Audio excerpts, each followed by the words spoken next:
Well, good evening and welcome in to Creston here on the KMA video stream online, KMAland.com. Thanks to our partnership with Forward Digital Solutions. Trevor Mader, Tate and Amy with you here tonight. How about a little Wednesday night basketball? Don't get that much, save for maybe the Corner Conference tournament or the tournament trail, but we've got that here tonight with Creston and Clarinda getting ready to go at it. Tate and Amy, both teams coming into the new year, hoping to start 2024 off with a W. Yeah, very similar teams. It's going to be an interesting matchup to kind of solidify spots in the Hawkeye 10 results, even though this is the first matchup, so it really won't count against the conference record, but it will kind of show where both these two teams stand. As you know, they're both kind of right in the middle of the pack right now.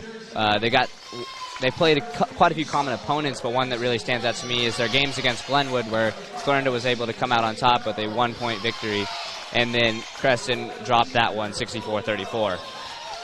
So Clarinda comes in under the guidance of first-year head coach Jake Lord. Creston has been led for the last handful of years by Tony Neibauer. And you mentioned kind of these teams on paper pretty evenly matched. So Clarinda, how about 4-5 on the year, 1-5 in the Hawkeye 10. Creston 4-5 and 0-3 in the Hawkeye 10. BC Moore had this, I don't remember the number off the top of my head, but Clarinda around 9 points or whatever was the line in favor of them. So it'll be interesting to keep an eye on here tonight. First of many games in 2024 from KMA Sports, and it should be a fun time here as they've just announced the lineup. The anthem is on the way next. When we come back, we'll have the tip. It's Clarinda, it's Creston basketball, the KMA video stream.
Welcome back to Creston, or the KMA video stream online, KMAland.com. Trevor Mader, Tate and Amy with you here tonight. Hawkeye 10 Conference Girls Basketball Contest about to begin. We'll have the starters for you here in just a moment. Tate, as we get the tip underway, what do you keep an eye on here tonight?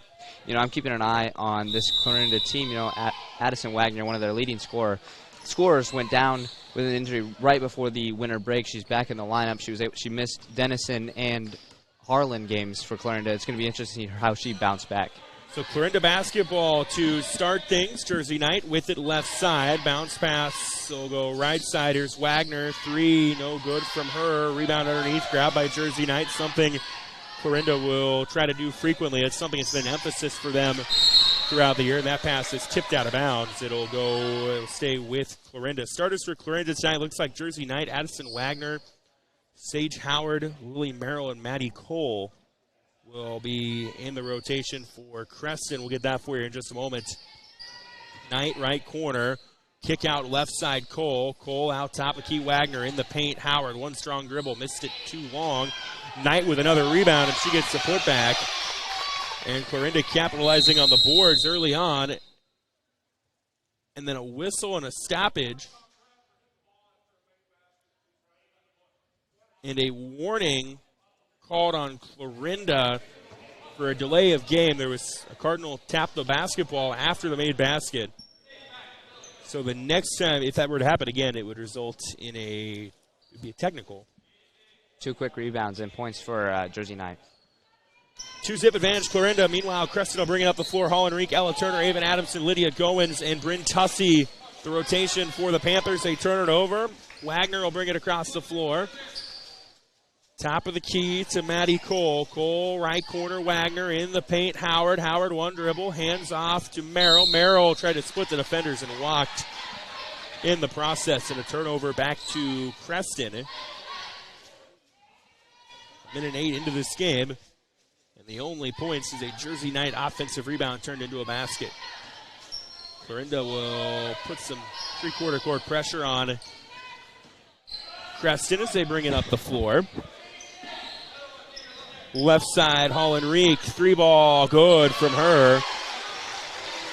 And Creston takes an early 3-2 lead. It's a very young Creston squad. Had a lot of really good players over the years. Doran Pop, Kelsey Fields, to name a few, all of whom are graduated, as that is thrown away by Cole. Tried to thread it inside to Howard. And it's a turnover. Creston's got just one senior, and it's Lydia Goins. They got a good experience, or they're going to get some good experience here at these young ages playing at the varsity level. And Clarinda, on the other hand, you know, they've got some experience, and now they've got to kind of clean up some of their stuff and got to start pushing more. Tussey misses a shot long. Addison Wagner will grab the rebound for Clarinda. Here's Knight left side. Entry pass in Merrill. Corner 3, Cole got it. A Maddie Cole 3 makes it 5-3 advantage.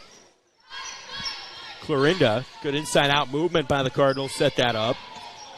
Ella Turner brings it across. Here's Reek, catch and shoot, 3-ball, missed that one badly. Rebound underneath, corralled by Ava Adamson. She'll kick back out Reek. Reek, jumper, free throw line, missed that one. Rebound by Jersey Knight, who's already got 3 boards for the Cardinals.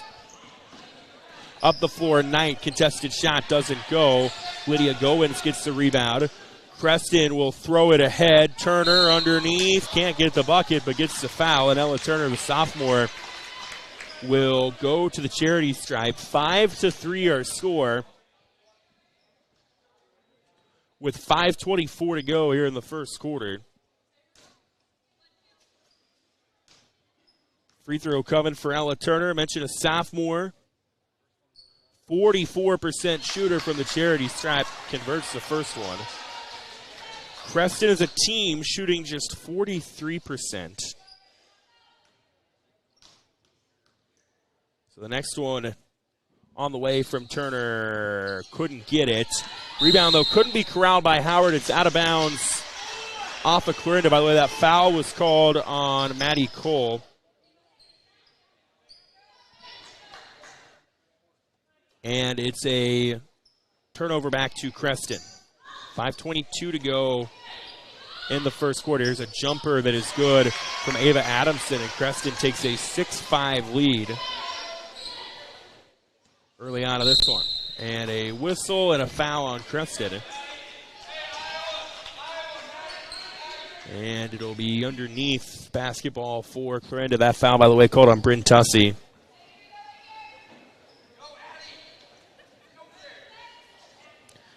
Knight goes left corner, Cole. Knight, kick right side, Wagner. Now entry pass in, Howard. Howard trying to get tall, puts a shot up long. Rebound is hauled in by Bryn Tussey. 4:55 to go in the first. Throw ahead is overthrown.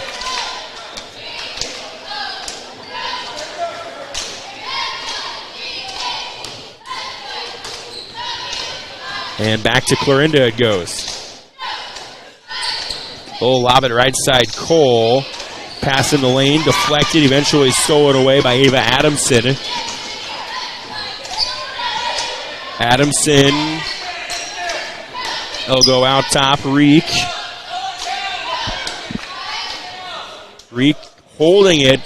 Kind of flirting with a 5-second call. Gets it away, though, to Lydia Goins. Now in the lane, Tussey. Right side, Turner. Turner had it poked away. Loose ball on the floor. And it's stolen away by Clarinda. Wagner tried to thread it into Merrill. Pass deflected. Stole it away by Ava Adamson. Adamson trapped herself into a double team. Now pass underneath, a little errant. And it'll be a whistle and I think a foul called on Clarinda and Kane right now. We're kind of seeing a clunky start for both teams. Yeah, both teams offensively not really able to get things cleanly. Kind of forcing themselves down the court a little too quickly, causing some bad turnovers and allowing the defenses, though, have been playing pretty solid, able to get their hands on the ball. But something the offenses are going to have to settle in and doing better. 3:50 to go here in the first. Dangerous pass was almost intercepted by Lydia Goins, and she gets fouled. And the foul's slowly piling up for Clarinda. That one is called on Bailey Nordyke. It'll be her first. Knight gets a steal underneath Wagner. Is there. Jersey Knight, kind of the spark so far for Clarinda, and they're up 7-6. Knight pretty much doing everything for them right now. They got to spread it out a little bit more. She was able to dump that off to Addie Wagner, but gonna have to see some more spread through the Clarinda offense. Clarinda will make some substitutions. Maddie Cole comes out. Looks like Kylie Meyer will check into the game.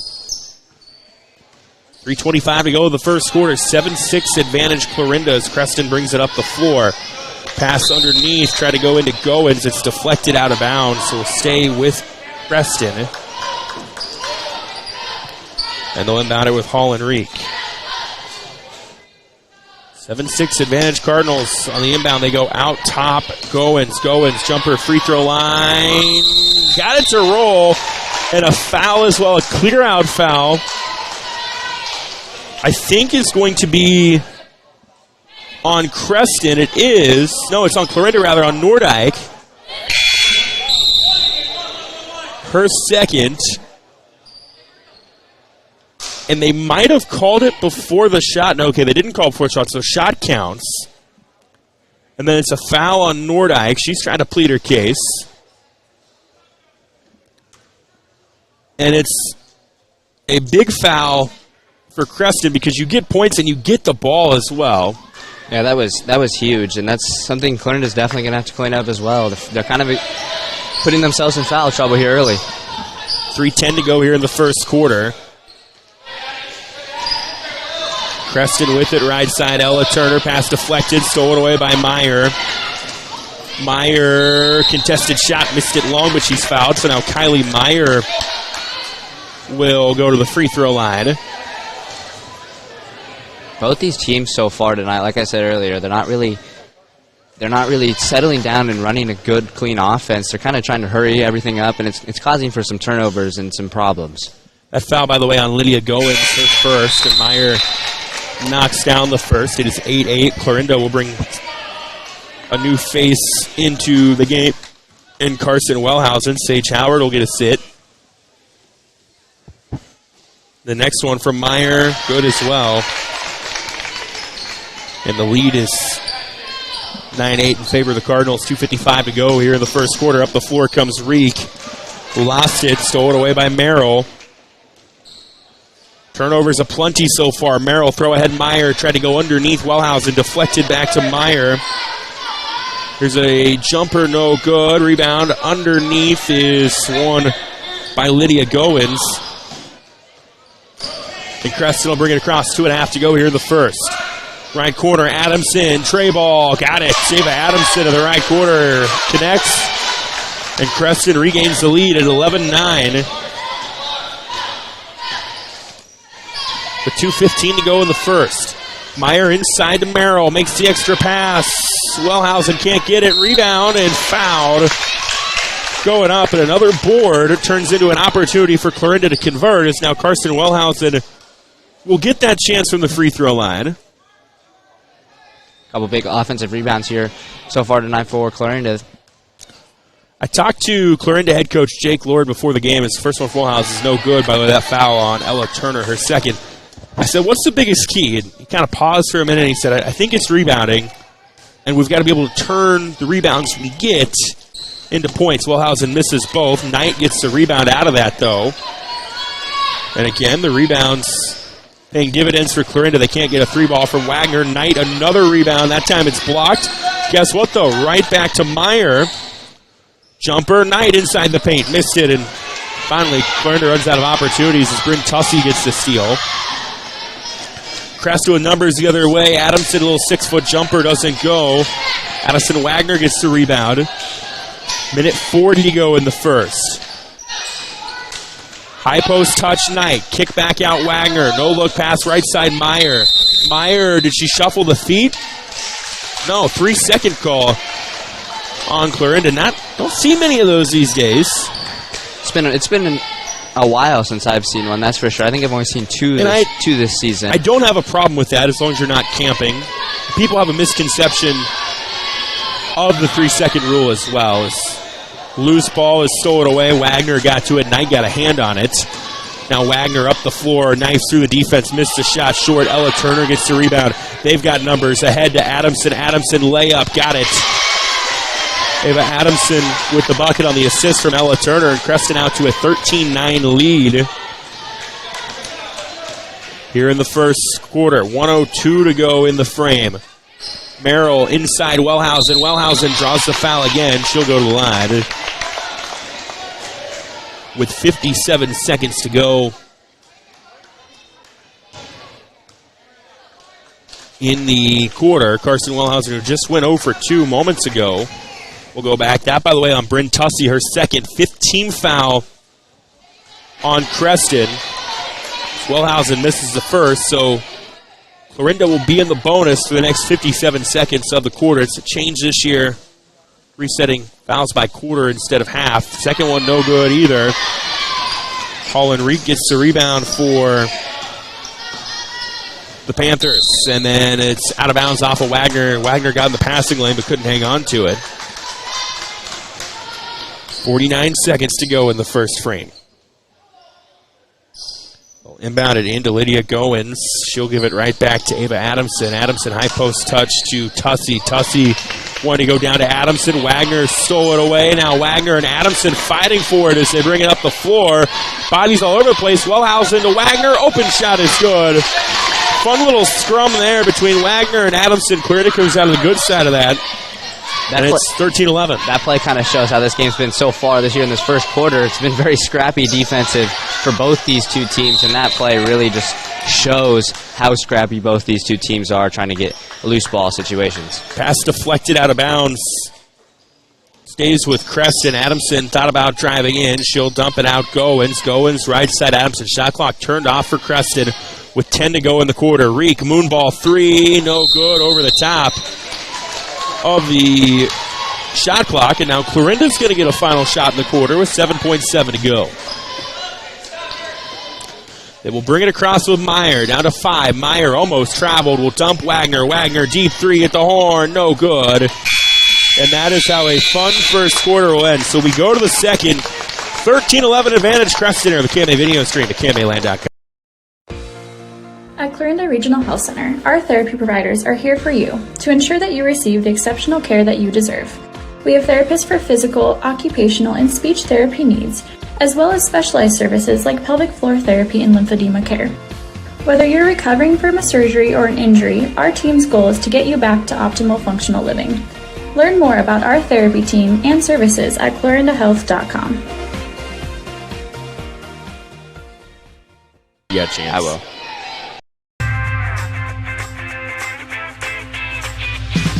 Here it is. This is where my passion is my major. With more than 80 areas of study, dozens of clubs and activities to choose from, and advisors who ask the right questions and offer support, it's easy to be you at Iowa Western.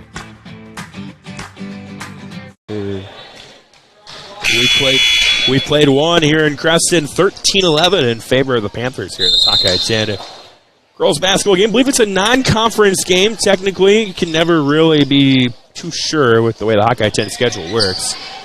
It is Creston basketball to start the second. Shot no good. Rebound is hauled in by Clarinda. Up the floor, they bring it with Bailey Nordyke.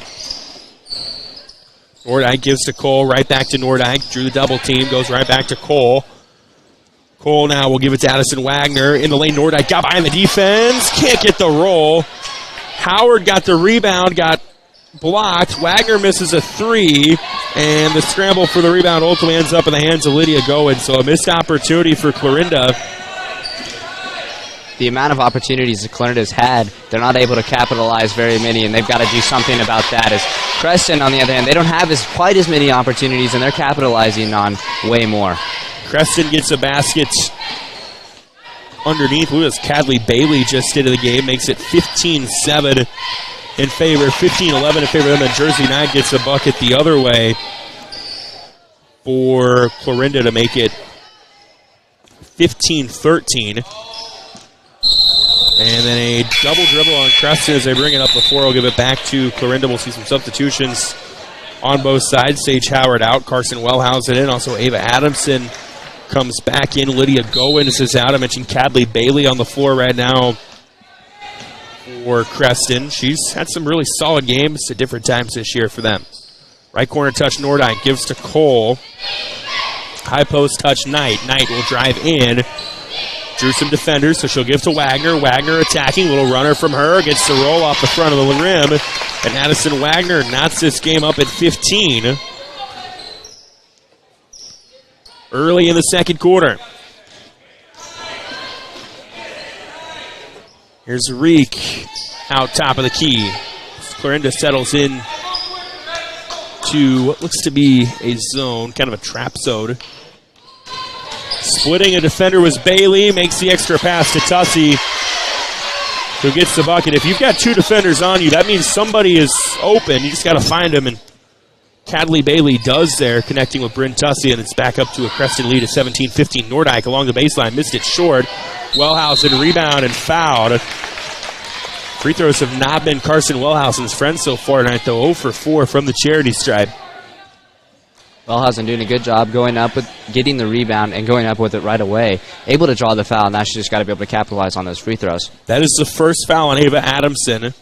Wellhausen's fifth free throw is her first conversion of the night. Creston will bring a sub in. Lydia Goins back in the lineup. Bryn Tussey will come to the bench. 5:51 to go in the half. Second one good from Wellhausen as well. It is a 17-17 ball game. Clarinda will extend that pressure. Up the floor, Bailey. Good job by Nordyke to defend with the two fouls. Sends it out of bounds. We're going to say off of Bailey. It'll go to Clarinda. 5:35 to go in the half. Inside pass to Wellhausen. Kick out Wagner. Wagner tried to thread it in. It's stolen away by Reek. Up the floor she goes. Contested runner. Missed it too strong. Carson Wellhausen crashes the glass for Clarinda. Cole, right side, Nordyke. Nordyke, it is a kick off of Reek out of bounds. It'll stay with Clarinda. 26 seconds left on the shot clock for the Cardinals. Bounce pass into Knight. She'll give right back to Cole. Cole down low. Wellhausen kick out Wagner. Wagner three left wing. Got it. Good inside-out penetration by Clarinda. Sets up the open three from Addison Wagner. And it's a 20-17 Clarinda edge here early in the second quarter. That could be a big shot there for Addison Wagner. Clarinda's leading scorer. She's kind of been not on exactly tonight, and that might be just the shot she needed to get some of those shots going. Turner snuck behind the defense. Reek threads the needle, and it's 20-19. A little higher scoring than maybe I thought we'd see through the first quarter and a half. Pass deflected to Nordyke, and she finishes at the rim. And Bailey Nordike gets in the scorebook, makes it 22-19. Yeah, two very defensive teams here, but they're not really necessarily scoring all their points offensively. They're just getting those points off the defensive plays that they're able to make. Foul on Carson Wellhausen. It'll be her first team foul on Clarinda this quarter. I was joking with Coach Jake Lord of Clarinda before the game. I said, what do you think? First one to 35, first one to 40. Those have kind of been the games Clarinda's played this year. And he said, I don't know, we'll see. And right now we're on pace to eclipse that. Now, of course, that could change. First free throw, no good. As Clarinda will make a substitution, Nordike checks out. The next one for Creston is good from Ella Turner. And Turner will go to the bench. Bryn Tussey will check back into the game for the Panthers. 22-20 advantage Clarinda, 4:25 to go here in the first half. Wellhausen to Knight. Knight tried to thread it in, make the extra pass to Merrill. Was going to be a steal and a run out by Bailey. Wagner fouls. Not a bad foul. If Bailey's able to get that away from Wagner, it's just her and nothing between her and the hoop. So, I mean, well, you don't ever really necessarily want to foul that situation. It's not the worst thing in the world. But that was looking to be a pretty open bucket there for Creston, so maybe pretty good idea. Yeah, it does allow Clarinda to reset defensively. It'll result in a turnover, so you'll never know, but it might have been a 2, 4, 5-point swing. So it goes back to Clarinda, 4:05 to go in the first half. Addison Wagner with a team and game high 9 points, brings it up the floor, pass deflected to Cole. It's off the foot of Bailey, out of bounds. It'll stay with Clarinda. 3:59 left in the first half. It was a 13-11 Creston edge after one. Meyer gets a touch, gives it back out Wagner. Wagner right side Cole, catch and shoot from the lefty, bang! Maddie Cole, the southpaw, knocks down the tray on the assist from Addison Wagner. And Clarinda's lead is up to 5 at 25-20. Creston gets it across half court, poked away from behind by Knight, stolen away by Meyer. Meyer will give it to Cole. Cole inside corner. Wellhausen wanted to go right back to Cole. It was deflected. Creston on the ground fighting for it. Coach Neibauer was signaling timeout, and they're going to give it to him. We'll get a full timeout out of that. And Creston will maintain possession. Fun first half so far, 25-20. Nordland Insurance Agency. Over 80 years of service to our area. Holly Stansberry and her husband Pete own Nordland Insurance Now, an independent agency representing several companies, and they offer a full line of insurance products, including home, auto, commercial, farm, crop, life, and health. Nordland Insurance Agency, serving Southwest Iowa and Northwest Missouri. Visit us online at nordlandinsurance.com or call us at 712-542-5175. Nordland Insurance Agency, Clarinda. Your feet carry you through life, which is why Clarinda Regional Health Center wants to make sure you're putting your best foot forward for any foot or ankle concerns. Our team of podiatrists are available weekdays to address your foot or ankle issues, ranging from arthritis to diabetic foot problems, bunions, hammer toes, or foot injuries that might require surgical care. CRHC wants to help you take a step in the right direction. So go to clarindahealth.com to learn more about our podiatry services.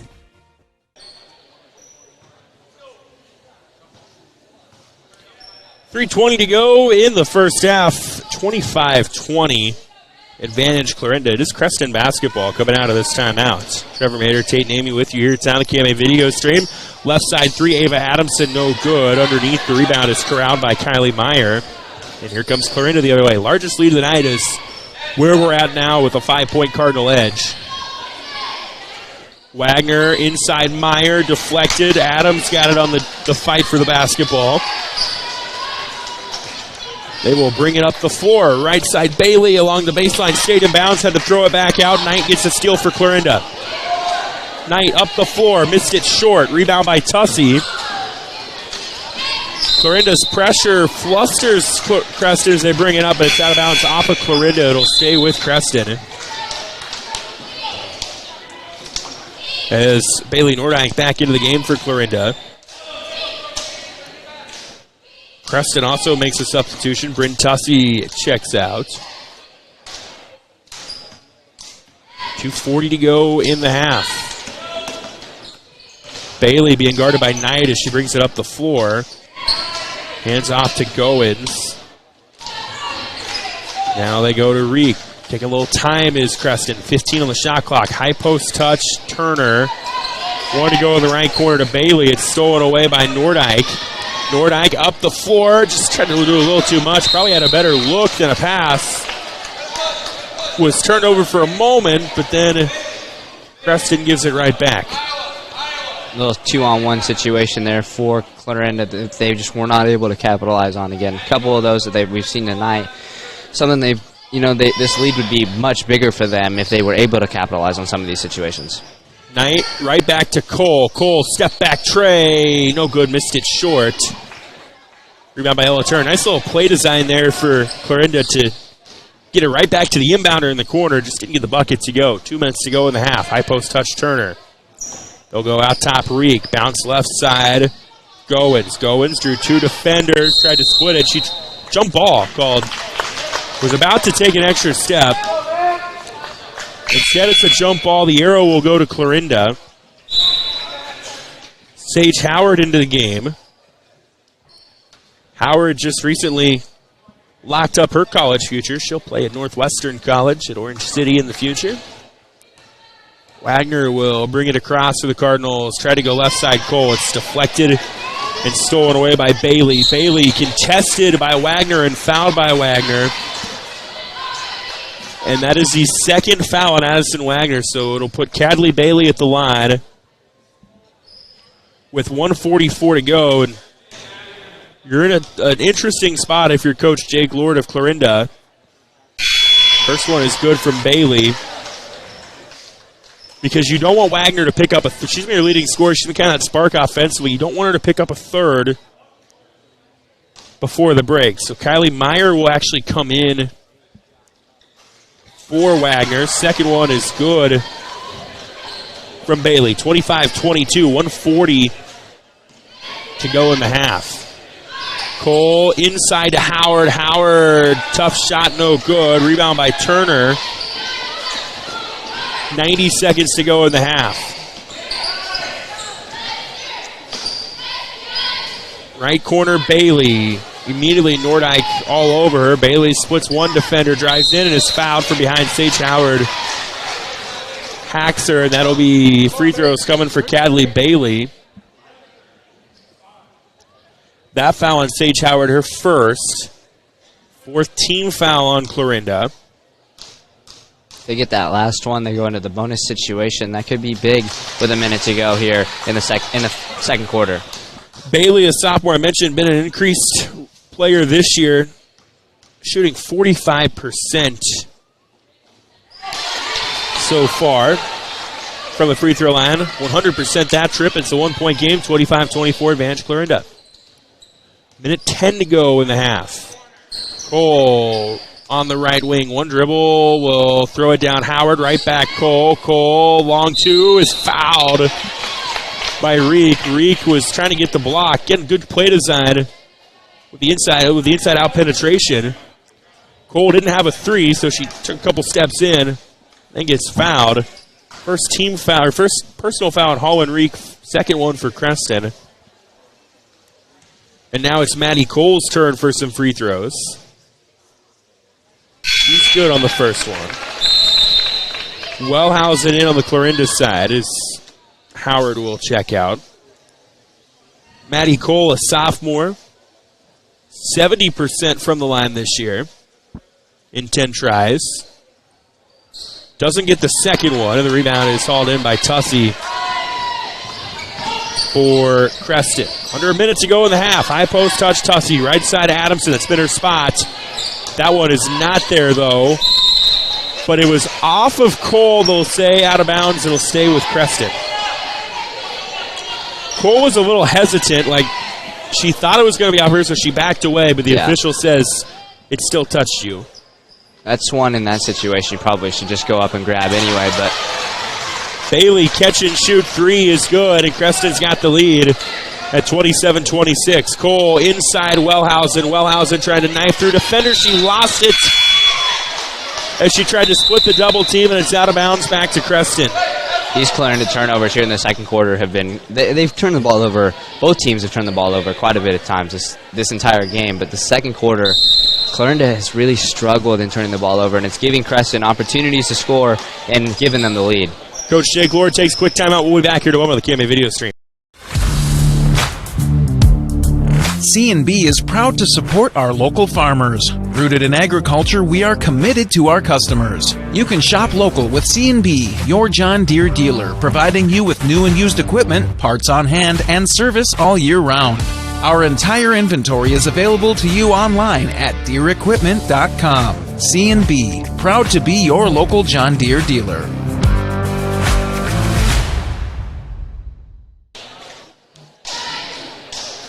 Creston with 7 of the last 8. Their lead is 27-26. 37 seconds to go in the half. How about a football pass that's stolen right by Kylie Meyer? 3 defenders were there for Clarinda. Now Nordyke had nobody pass to underneath. It's a turnover. Somebody zigged and she thought they were going to zag, or maybe they zagged and she thought they were going to zig. Either way, there wasn't somebody there where she thought there would be. Big miscommunication there for Clarinda. That's kind of been their kryptonite so far. Yeah. But they had the one offensive possession where they got about 5 rebounds out of that, 0 points. And they were Adamson into a double team. It's out of bounds off of Adamson. Good job trapping that by Knight and Cole. On that 5 rebound, they were able to get shots up. They weren't even turning the ball over. They just weren't able to capitalize. Yeah, they were good open shots. They didn't force anything, and they still were just not able to capitalize on them. Clarinda ball, 15 seconds to go in the half, and it looks like they're going to play for the final shot of the frame. Jersey Knight in the left corner will now give to Cole. Cole along the baseline, wanted to kick back out to Meyer. It's deflected out of bounds, they'll say, off of Clarinda. Back to Creston with 5.2 to go in the half. Yeah, Clarinda's going to press. There it goes, kind of man-to-man.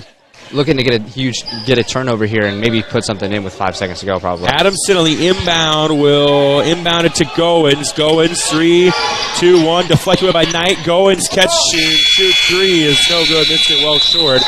And that's how the half will end. There is a half of basketball, and Creston is up 27-26. We go to the break. Second half covered right here in a little bit on the KMA video stream.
Getting ready to begin the second half here in Creston. It is a 27-26 Creston edge as we go to the third quarter. Trevor Mader, Tate and Amy with you here tonight on the KMA video stream, online KMAland.com, and a quick whistle to start the second half. A foul will be called on Clarinda on Sage Howard. Tatum, we saw Clarinda hit a couple shots, get their lead up to 5, and then Creston close the half on a 7-1 run.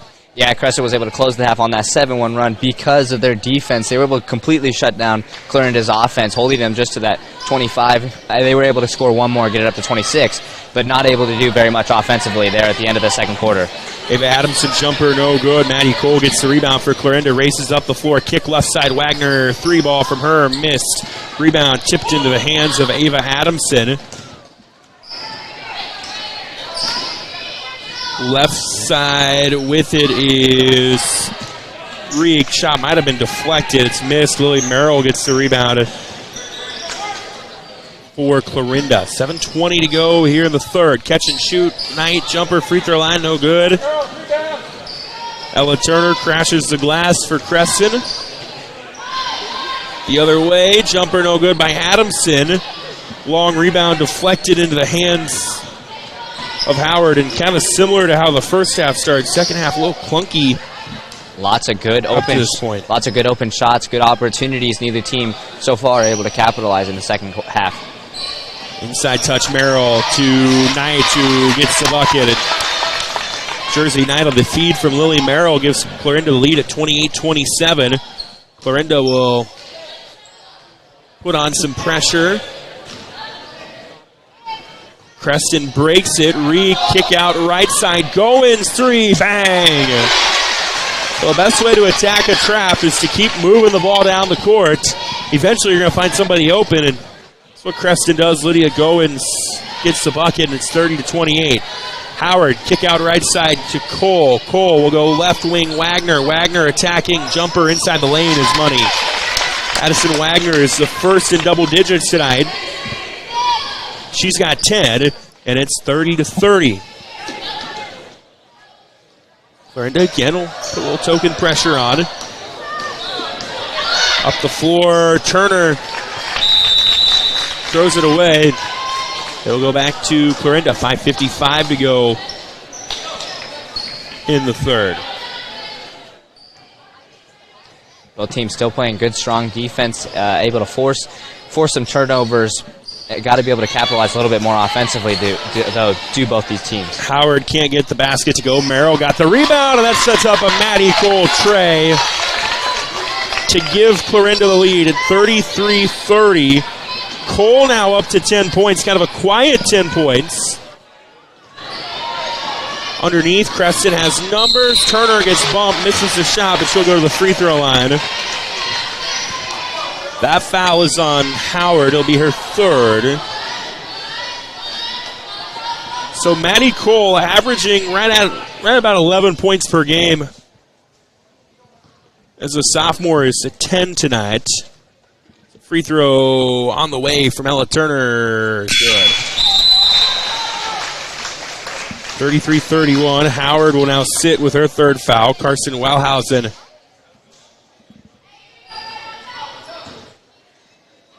Box out, Red. Let's go. And the second one, no good. Fight for the rebound into the hands of Knight.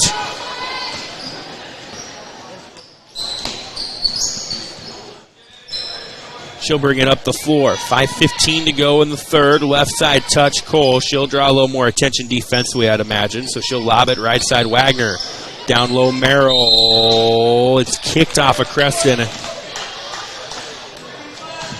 Out of bounds will stay with Clarinda. Clarinda, their last three possessions have looked much more smooth. They're playing good, smooth basketball, able to get some nice shots up offensively. Right corner, Cole. Kick out, Wagner. 3, right side, and out, no good. Rebound, Wellhausen gets the putback.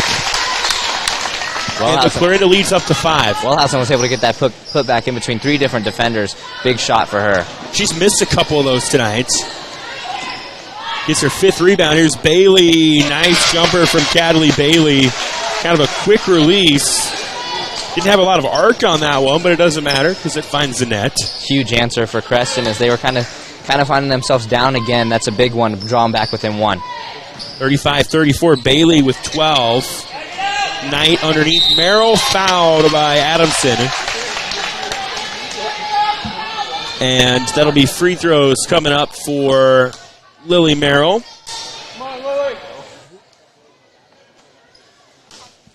That's the second on Ava Adamson.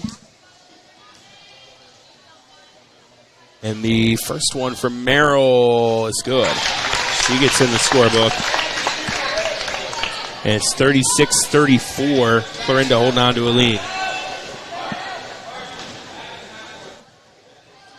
And the next one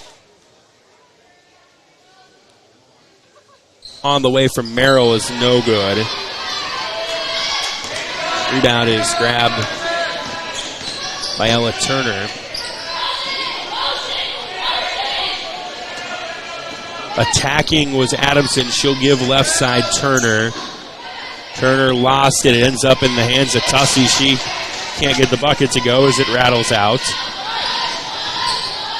Wagner up the floor. Got picked up defensively. Knight, Cole. Cole wanted to shoot. Wasn't there. Wagner kind of got rolled up on as they were fighting for the ball, and then Cole gets collided with, and it'll be a whistle, and I don't know if it was a foul or out of bounds. They're letting them play.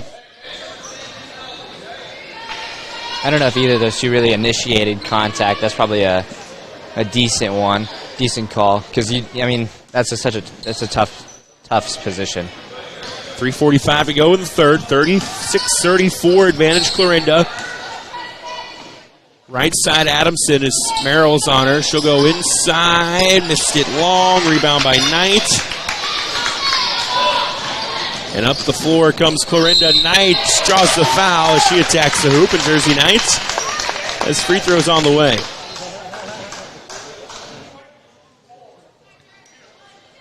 So free throws on the way for Knight. That foul is on Ella Turner, her third.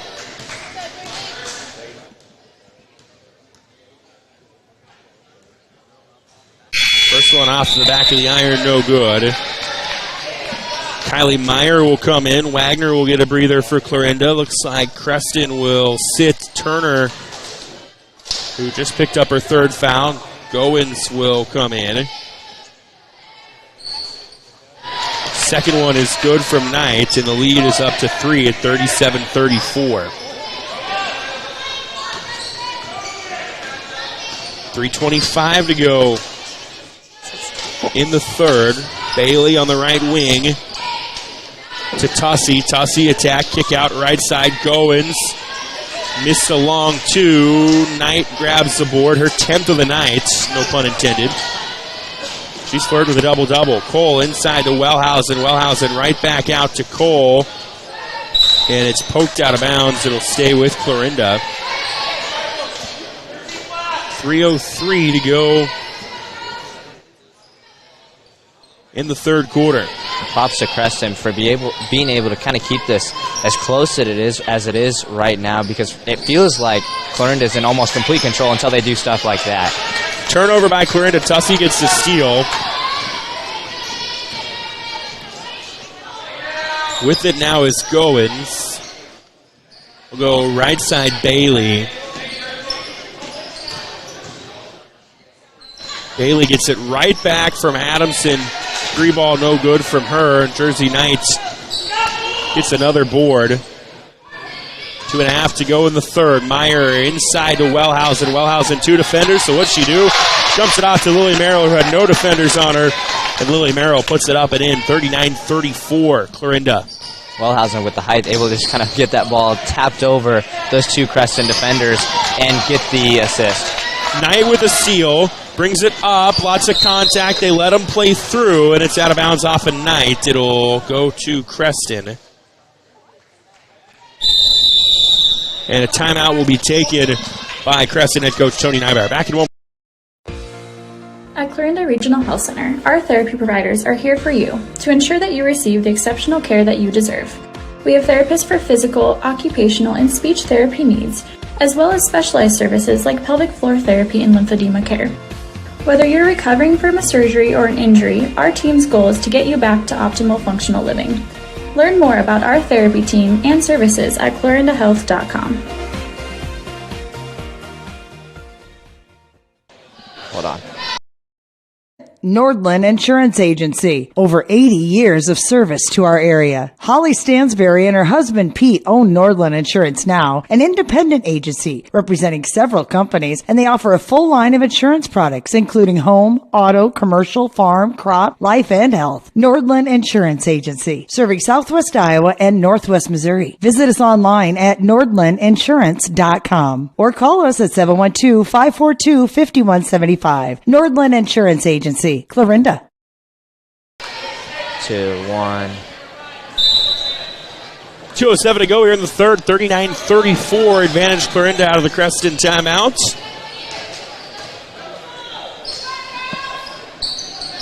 Creston basketball. Here's a three that is good in the corner. Guess who? Cadley Bailey up to 15 on the night. It's 39-37. Bailey leads all scores. Big night for her, is helping Creston drastically. They've got to get some more people, though, up there in the scores book. Wellhausen missed the shot short. Rebound by Creston. They'll bring it up the floor with Reek. Reek, a runner, draws the contact, and she will go to the free throw line. Not a great-looking shot there from Reek, but she did draw the foul, and she didn't travel when she tried to stop all that momentum very quickly. I think maybe to an extent part of that, too, is knowing that you've got a defender trailing you. If you maybe just pull up a little bit, you'll get the contact. That foul, by the way, the first on night. Free throw was no good from Hall and Reek, and we'll get some substitutions on both sides.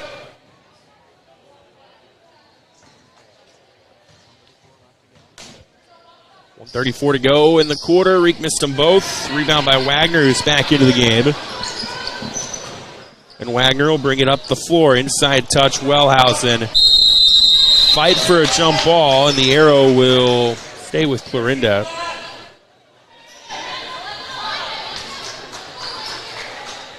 .126 to go here in the third.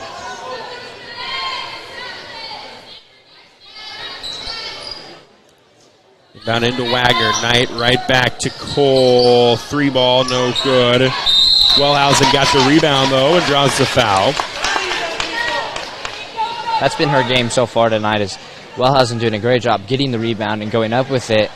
Earlier on, she was not able to really capitalize on her free throws when she would draw the foul. Last time, though, she's perfect from the free throw line. We'll see how this one is. So Carson Wellhausen misses the front end. By the way, that foul is on Hall and Reek, her second. 1:19 to go in the third. The next one from Wellhausen is good, so she's got 5 on the night. Howard will now come in for her. The lead is back up to 3 at 40-37 for Clarinda. Feels like Creston just kind of fine hanging around right now. Yeah, definitely, and you'll get your shot. If they just keep hanging around, they'll get their shot there in the fourth quarter, especially with the way their defense is played, to get that lead. Here's Knight with a steal. Missed the layup long. Wagner there to clean things up, though. And Addison Wagner, good job trailing. Gets the bucket. Now another steal. This time Wagner comes up with it. Cole inside to Knight. Knight trying to work around 2 defenders. It's deflected to Wagner. Right side Nordyke. Back to Wagner. High post touch and a foul. Kind of a dangerous pass as Jersey Knight drew the double team. It's a foul on Cadley Bailey, her first. Kylie Meyer will check in for Clarinda. They'll give Jersey Knight a breather. I don't think she's sat at all tonight until just right now. She's done a great job, though, spreading out everything she's done. She's able to get some good rebounds, good assists, and good steals. She's done a good job tonight. Addison Wagner, she knocks down the 3. She's got 16 of the night, and the lead is at 8. Largest Clarinda's had at 45-37. Adamson will kick out Bailey. Bailey gets fouled. That is going to be The third on Cole. Fourth team foul on Clarinda with 21.4 ticks to go in the quarter. Inbound out to Goins. Left side, Turner. Turner will go right side, Bailey. Bailey missed it short. Rebound by Howard. Clarinda can play for the final shot of the quarter with 10. Nordyke, bounce pass Cole, right side Wagner. That's who you want to shoot, but she might have traveled. She did. As she wanted to step back for the shot, she misses it anyway. And Creston will get a last chance with 2.5 to go. Pretty big 2 seconds here for Creston. They kind of need to get something in this game. That there towards the end of the third quarter, that game really kind of got away from them. Goins 3 is no good, and that's how the quarter went. You mentioned it maybe kind of got away. This was 39-37. Clarinda gets the last 6 of the quarter, and they lead 45-37 as we go to the fourth. Your feet carry you through life, which is why Clarinda Regional Health Center wants to make sure you're putting your best foot forward for any foot or ankle concerns. Our team of podiatrists are available weekdays to address your foot or ankle issues, ranging from arthritis to diabetic foot problems, bunions, hammer toes, or foot injuries that might require surgical care. CRHC wants to help you take a step in the right direction, so go to clarindahealth.com to learn more about our podiatry services.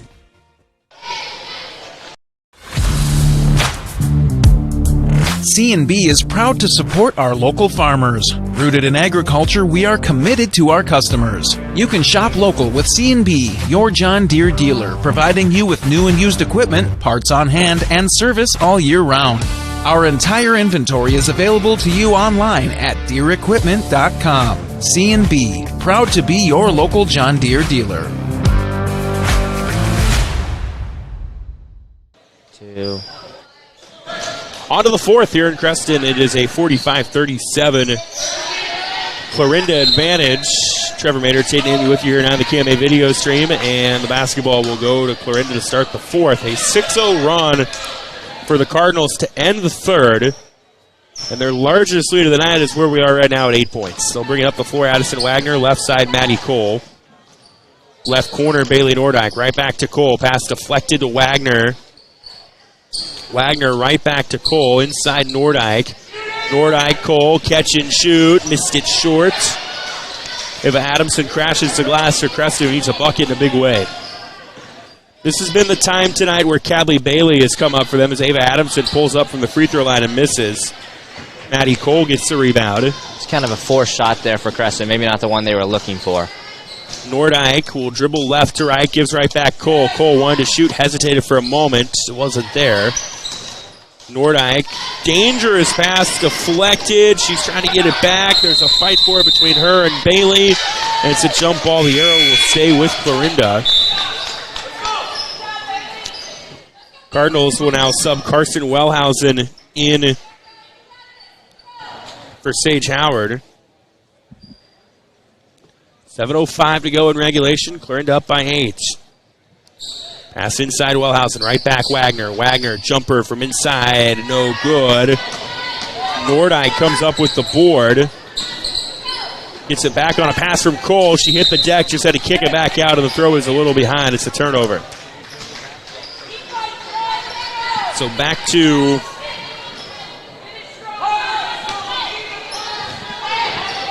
Creston it goes. 6:40 to go in this one. Creston need a bucket. Yeah, this is going to be a big time for them to score. Don't get it there. It's a steal by Maddie Cole. Cole, stop and shoot, no good. Rebound by Adamson for Creston. Throw ahead to Reek. And Reek is fouled. See who the guilty party is. Survey says that's on Jersey Nider's second. And free throws coming up for Hall and Reek. Boys game coming up at the conclusion of this one. Should be a fun one. BC Moore had that as a 2-point line between the two. As the first one is good from Hall and Reek. We talk about how evenly matched these girls' teams are. Those boys' teams are very evenly matched. That'll be a fun game. Second one no good. Wagner gets the box out on the board. Now she's running point. Goes left side, Cole. Threads it into Wellhausen. Wellhausen, and one. Carson Wellhausen able to use her tall frame. Gets the catch inside. Puts it up, draws the foul, and she's up to 7 points on the night. What a play from her. Somehow able to corral that ball. It was a little short. Able to reach over and grab it and put it up. Get the and one. Third foul of the night on Holland Reek.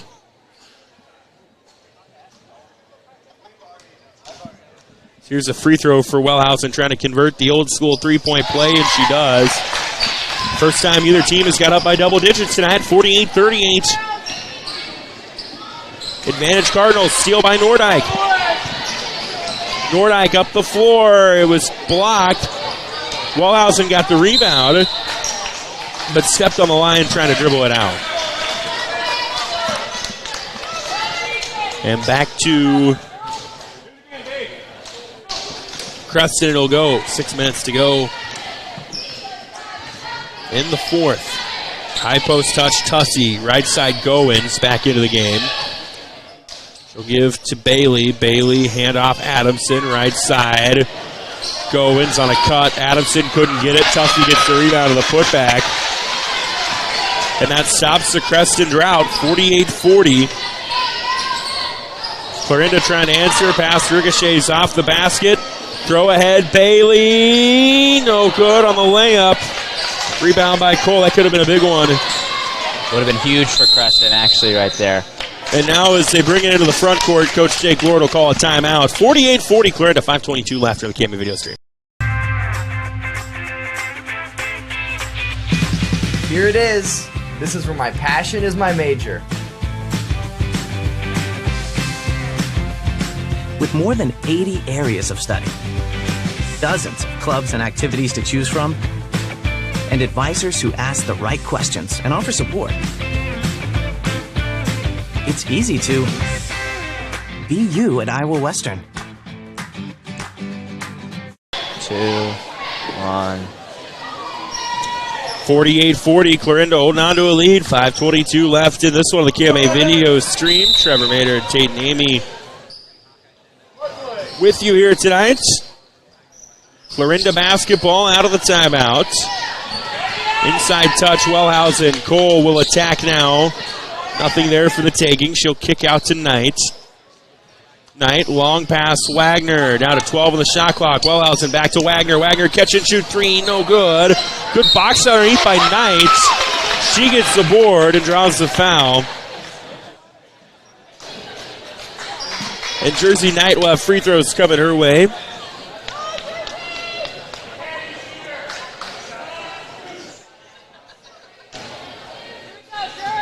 Knight on the first one is good. It rattles in. That's on Ava Adamson, her third team foul. And foul trouble racking up for Creston. They've got Turner with 3, Reek with 3, Adamson with 3. Early on in this game, we kind of thought it was going to be the other way around. I kind of figured that Clarinda was going to have some foul trouble the way they were fouling early, but they really cleaned it up. Have done a good job defensively. Knight gets both. It's a 10-point lead at 50-40. Reek is fouled as she started to attack. That might be on Knight, and if it is, that's her third. Comes with 4:51 left in this one. Inbound in Tussey, catch and shoot three is good. Big shot for Creston, and they'll call a timeout, probably draw something up defensively. Panthers trying to hang around, 50-43 our score, 4:47 left. At Clarinda Regional Health Center, our therapy providers are here for you to ensure that you receive the exceptional care that you deserve. We have therapists for physical, occupational, and speech therapy needs, as well as specialized services like pelvic floor therapy and lymphedema care. Whether you're recovering from a surgery or an injury, our team's goal is to get you back to optimal functional living.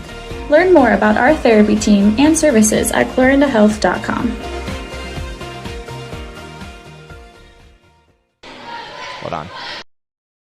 Nordland Insurance Agency. Over 80 years of service to our area. Holly Stansberry and her husband Pete own Nordland Insurance Now, an independent agency representing several companies, and they offer a full line of insurance products, including home, auto, commercial, farm, crop, life, and health. Nordland Insurance Agency, serving Southwest Iowa and Northwest Missouri. Visit us online at nordlandinsurance.com or call us at 712-542-5175. Nordland Insurance Agency, Clarinda. 4:45 left in this one, and it is a 50-43 Clarinda edge. Cardinals have the basketball, the timeout. See if Coach Tony Neibauer of Creston changed things up defensively. Here's Maddie Cole with the basketball for Clarinda on the left wing. We'll go right side, Wagner. Wagner attacking. Wagner off the glass, gets the roll. She's got 18 on the night. Lead back up to 9 at 52-43. Bailey underneath to Tussie. Tussie's come on as of late. She's got 9, including the last 5. And it's back down to 7 at 52-45. This could be a big stop here for Creston if they're able to get it. Cole missed a 3 short. Nordijk got the rebound but stepped the line trying to keep it in. And now a big possession for Creston. 4:06 to go. Still a lot of time left. Definitely with the shot clock. Knight got a hand on it as they brought it up the floor. It's out of bounds. They'll say off of Knight. Yeah, 4 minutes with the shot clock is definitely plenty of time, only being down 7. They've just got to start scoring pretty quickly here and, got to continue stopping them. Tussie high post touch will work inside. Off balance shot doesn't go. Fight for the rebound underneath. Cadley Bailey muscles her way to it. Here's a left side 3 going. No good. Would have been big if it went. Jersey Knight gets the rebound and then is fouled as she started bringing it up the floor. And a missed opportunity for Creston. With 3:43 left, you get a bucket there. You've got it down to 5, maybe 4. With a lot of time to go.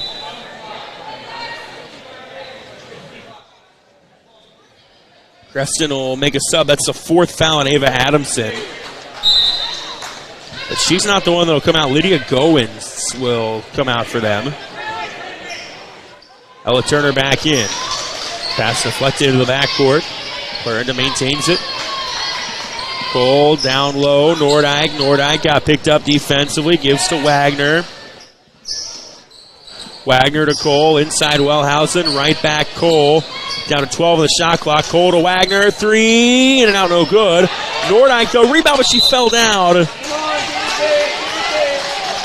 And it's out of bounds back to Creston. So another possession where Bailey Nordijk gets a good board for Clarinda but can't do anything with it.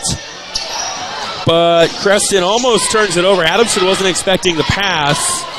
Got backed into a corner and throws it away. Jersey Knight gets a steal, and now Coach Jake Lord will take a timeout. 3:03 to go. Clarinda trying to finish this one off, up by 7 on the Camden video stream.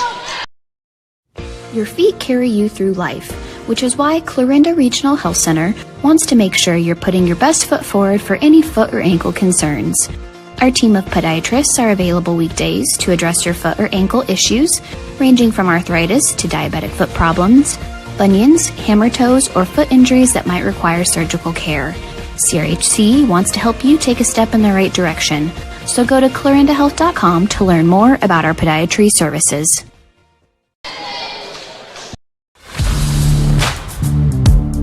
C&B is proud to support our local farmers. Rooted in agriculture, we are committed to our customers. You can shop local with C&B, your John Deere dealer, providing you with new and used equipment, parts on hand, and service all year round.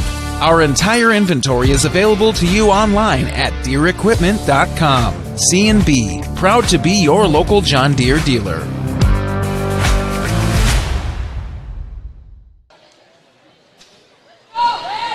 3:03 left in this one. It's Clarinda by 7 with the basketball. Maddie Wagner with it. We'll go to Maddie Cole. Inside Wellhausen. Wellhausen back to Wagner. Wagner almost lost it for a moment. Now to Cole. Cole, 3. Bang! Maddie Cole, the sophomore, gets that one to rattle in. huge shot, pushing it back to double digits lead for the Cardinals. Lead is at 10, 55-45. Cole with 13. Out of bounds off of Clarinda. It'll stay with Creston. Lily Merrill into the game on the Clarinda side. Inbound in, Tussey. It was blocked by Wellhausen. 2.5 to go. Creston starting to run out of chances. Merrill, short corner. Wellhausen behind the defense. Got it to go. Good find by Merrill. And the lead is up to 12. Largest of the night for Clarinda. Comes with 2:15 left. Clarinda able to capitalize on what Creston is giving them. Huge play there for them. Underneath Adams, or Turner rather, passes to Tussey. She can't get it to go. Jersey Knight, another rebound. That is going to be 14 for her on the night in terms of boards. She gives right corner Wagner. Wagner back to Cole. Cole right back to Wagner. We'll go right back to Cole. Cole inside pass Wellhausen to Knight. Knight turnaround shot, no good. Good look, doesn't go. Ella Turner gets the rebound. But Creston needs a lot in a little bit of time. Inside Tussey, working on Wellhausen. Wellhausen does a great job just going straight up. And plucks it away, but Tussey is down and writhing in pain. And she will have to be tended to by the medical staff. Good defense by Carson Wellhausen. Uses the height to her advantage. Creates the turnovers. Tussey will walk her way to the locker room. Hopefully she's okay. Clarinda was able, though, to extend their lead now that they're all the way up to 12. This is way, probably too far gone now with just a minute 30 to go. Here's a foul on Creston. Yeah, you need a lot to happen in a very little amount of time. Couple big three shots, and Creston's been able to hit the three, but they haven't been able to consistently hit it all night. They've struggled at a few parts, and right now kind of struggling a little bit scoring-wise as well. And a 5-second call. No, actually, check that. You've got Ava Adamson picked up her 5th foul, and nobody noticed that she was in there with her 5th foul, and then finally the official stops. All I heard was 5, and I was like, well, maybe it's 5 seconds, but no, it was 5 with her 5th foul, so she's done. Here's a travel by Lily Merrill that'll give it back to Creston, but again, 1:19 to go. They need 12 points in the next minute 20. Steep hill to climb. Big test coming up for Clarinda Friday night. They get a really good Lewis Central team. As here's a long two by Goins. It is no good. Wagner grabs a rebound. Lewis Central just knocked off an undefeated Harlan team last night. Merrill underneath. Short shot gets to roll. Lead is up to 14.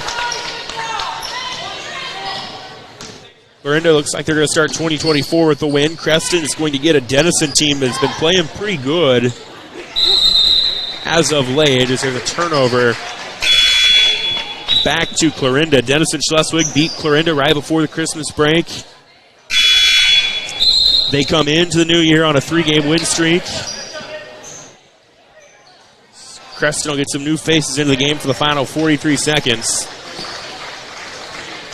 Yeah, this first game back, though, after break, kind of got to shake off a little bit, get used to playing again. You've been out for a week or so. But I'm sure both these coaches know now what they need to work on for the push to the postseason. And they were able to work on things during the Christmas break, and they now know what they need to work on even more. Meyer can't get the shot to go. Merrill underneath gets the rebound. She goes up, misses it. Rebound by Turner, under 20 seconds to go. Up the floor comes Turner. Give left side. Attacking now is Creston. Right side, Turner down to 10. Down to 7. We're just playing to pad stats here. We get a turnover. I talked to Coach Jake Lord before the game, and I said, what was the one thing you guys emphasized over break? And he said it wasn't so much about what we're doing on the court. It was about just having cohesiveness and playing for each other. And they did that tonight. 3 in double figures, and Clarinda opens up the new year with a win. 59-45 over Creston. Tate and Amy, your thoughts? This game kind of started off scrappy, a little defense, and they sure definitely played that all the way through. But both these offenses were able to lock in and get their groove going, able to get something going. Clarinda, the third quarter really made that push, and that's what gave them this win. Addison Wagner leads the way with 18. Maddie Cole had 13, and Carson Wellhausen a quiet 10 points for them. Jersey Knights, 7 points, 14 rebounds. And Clarinda, with the victory, opens up the new year in style, and they will try to keep the good times rolling. They get a really good Lewis Central team coming to town on Friday night. They're now 5-5 of the year. Creston is 4-6. Boys game coming up here in a little bit. We're going to step aside. When we come back, we'll have that one for you on the KMA video stream.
And we're back in Creston on the KMA video stream online, KMAland.com. Trevor Mader, Tate and Amy with you here tonight, the nightcap of our Hawkeye 10 Conference basketball contest on this Wednesday night.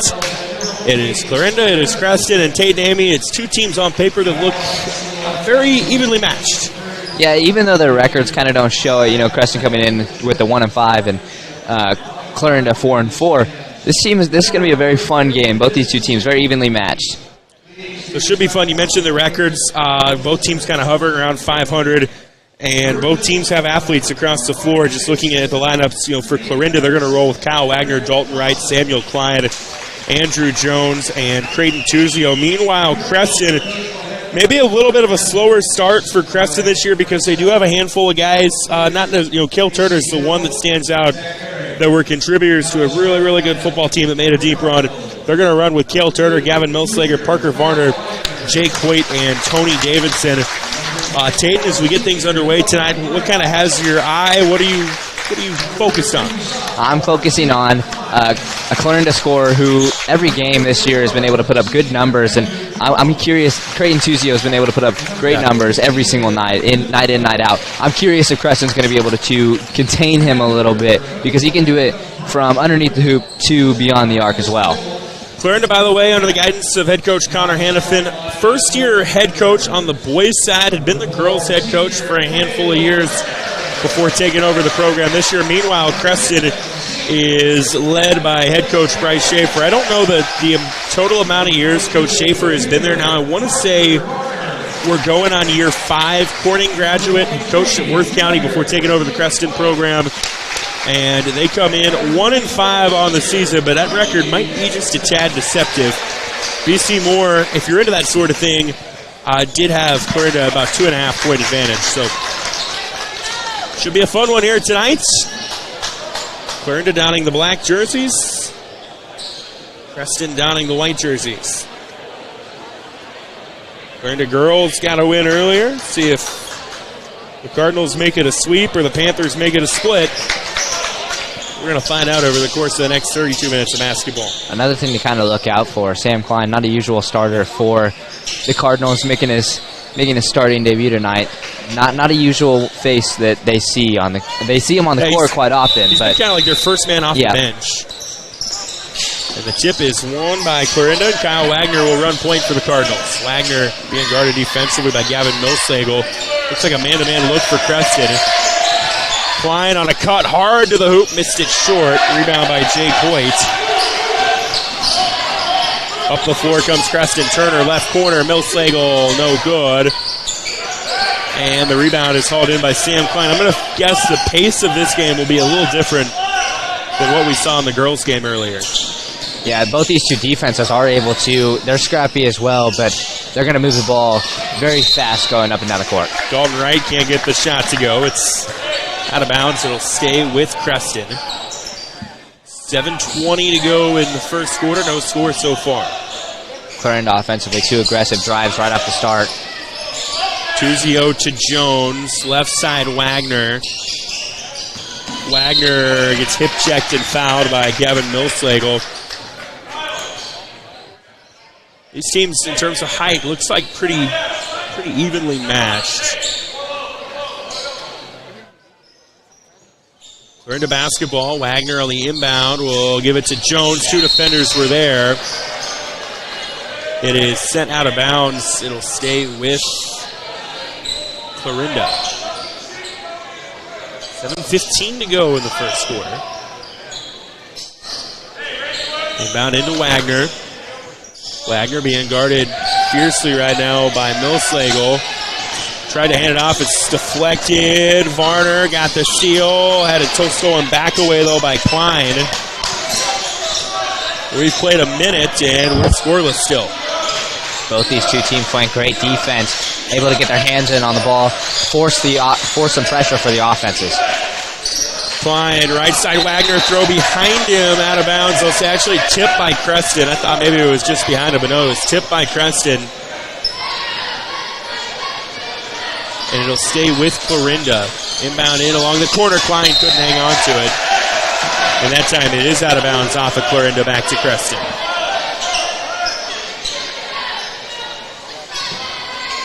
Minute 15 has gone by, no score.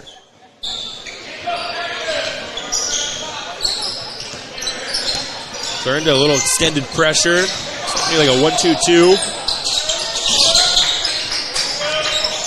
Right corner, Hoyt goes in, draws the foul, and he'll go to the line. Andrew Jones, the fouler on that one. Nice little pump fake, getting Jones to leave his feet and causing him to draw the foul. Jake Hoyt is a 86% free throw shooter, 12 of 14 on the year on the bad side of the average there. 90 seconds in, still no score. Next one from Hoyt, that the first on Jones. And Jake Hoyt gives us our first points of the night as he makes the free throw, and it's 1-zip Creston. Wagner will bring it across. Wagner, the Creston side feels like travel. They don't get the call. Yeah, he might have got away with one right there. I think he slid his pivot foot just a smidge, but no call. Here's Klein. He'll stop and shoot. Three is banged by Samuel Klein. You mentioned Klein in a starting role tonight. Big shot for him right there. Clarinda will settle into a 2-3 zone. Creston will set up the offense. Here's Hoyt, gets a back screen from Davidson, left side. Turner went in the corner to Farner, and he was on the line, out of bounds. Back to Clarinda it'll go. 5:45 to go in the first, and it is a 3-1. Clarinda advantage. Wagner through the defense. Kicks left side. Dalton right along the baseline. Try to make the extra pass to Jones. Deflected, stole it away. Turner ahead. Davidson around his defender, goes up and in. Tony Davidson with the bucket. We're tied at 3. Real athletic play there. Able to get around his defender and go up and under with it. And then a foul on Creston as Clarinda brought it into the front court. That one on the second one on Millslagle. Comes with 5:18 left in the first. Wright will inbound it in the backcourt to Wagner. Wagner had it pickpocketed away by Millslagle. Then loose ball will roll out of bounds off of Clarinda. It'll stay with Creston. 5:08 to go here in the first quarter.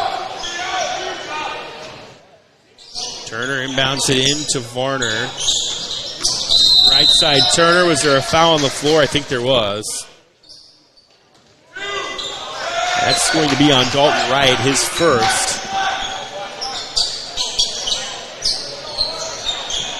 And it'll stay with Creston. Inbound into Hoyt. Hoyt hard to the cup. Gets it to go. And Jake Hoyt gives Creston a 5-3 advantage. 4:50 left here in the first quarter. Klein lost it. Just kind of put up. I don't know if it was a shot or a pass because he was falling down. It's short, and it's into the hands of a Panther. Now they will bring it up the floor. Left side, Turner. And a whistle and a foul underneath? Or 3 second, I think is going to be the call. No, it is going to be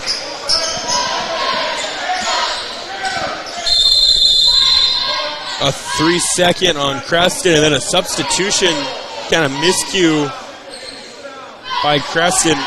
They bring a new face into the game, and Tanner Ray, and I don't think he reported.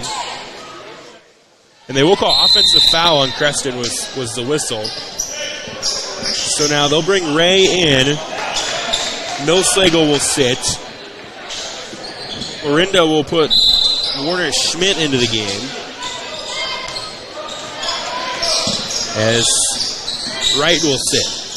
4:25 to go in the first. 5-3. Advantage Creston. Tuzio, top of the key tray, no good. Rebound is volleyballed around into the hands of Ray, and up the floor comes Creston. Turner, inside touch to Davidson. Davidson, kick back out Turner. Turner, right side, Ray, 3, missed it well short. Rebound into the hands of Tuzio. And here comes Clarinda. Wagner stopped out near the logo, had nowhere to go. It's off of a Panther out of bounds. It'll stay with Creston, or Clarinda rather. Clarinda right now offensively kind of struggling to really get things going. They're not able to really run a good, clean offense. Creston defense doing a great job of causing pressure, not allowing them to get inside. 3:50 to go here in the first quarter. High post touch, Tuzio. Inside, Jones. Off-balance shot off the window and good. From Andrew Jones, and the lead is 5-5. There's a three from Hoyt that goes. And Jake Hoyt feeling good right now. He's got 6, and it's an 8-5 Creston edge. Pass deflected out of bounds. It'll stay with Clarinda. They will bring a new face into the game, it looks like. Nova Harris getting ready to check in. Clarinda will bring Kyle Wagner out. 3:22 to go in the first quarter. Low-scoring affair so far. Both these teams playing great defense, not allowing much to the other. On cue, Kale Turner, pickpocket and layup, and it's 10-5 Creston. A Clarinda timeout now after the Creston run.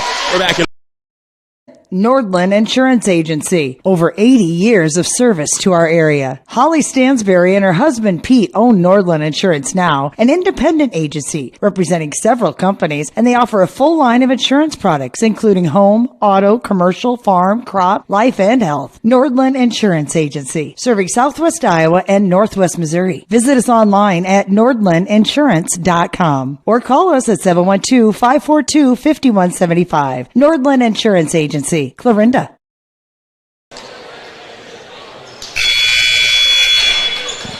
Creston, a little bit of separation here. 10-5 our score on the KMA video stream online, KMAland.com. Trevor Mader, Tate and Amy with you here tonight. Clarinda basketball out of the timeout. Cardinals trying to get anything going offensively they can. Down low, Jones gets it off the glass and good. And it's 10-7. That was a much-needed basket for the Cardinals. Maybe he's going to help them get some momentum going with that offense. And they'll get a steal as well. Schmidt comes up with it. Tuzio, right side, will go back to Schmidt. Left corner, Harris underneath Jones. Got behind his defender. Is fouled from behind by Hoyt. And free throws coming up for Andrew Jones and Tate. And I think Coach Connor Hannafin and Clarinda maybe finding the recipe right now. Get inside. You've got some size. You've got some physicality with Andrew Jones and Creighton Tuzio. I'd kind of feed that a little bit. Yeah, and they kind of struggled working that in there for the first 4 minutes or so. Now they're really starting to find their groove, and that was a good find there from Noah Harris down low, finding Andrew Jones behind his defender. Jones gets the first one. Another substitution for Clarinda. Kyle Wagner gets a breather. He'll come back in now. And the next one on the way from Jones, missed it left. It never hit the rim, so it'll be a reset for Creston. 2:37 to go in the quarter. 10-8 Panthers on top. Jake Hoyt will bring it across. Right side, Turner. New face into the game with the basketball for Creston as Turner lobs it right side. Now along the baseline, Hoyt kick back out. Here's a three. Lucas Rushing is good. Rushing knocks down the tray, and the lead is back up to 5 at 13-8. Huge answer there from Creston. 2:10 to go in the first. High post touch Tuzio. He'll turn around and shoot. Can't get the roll. Jones, rebound and putback is good. Andrew Jones up to 7 of the night. Nice couple of possessions there. The last couple have been nice for Jones. 13-10. Right side touch by Hoyt. Hoyt going right to left. Will give it left side to Varner. Now right corner rushing back to Hoyt. Hoyt little fake driving in. Jump stop. Kick out. He might have taken an extra step. Took an extra step and a travel on Creston. Gives it back to Clarinda with 1:32 to go in the first half.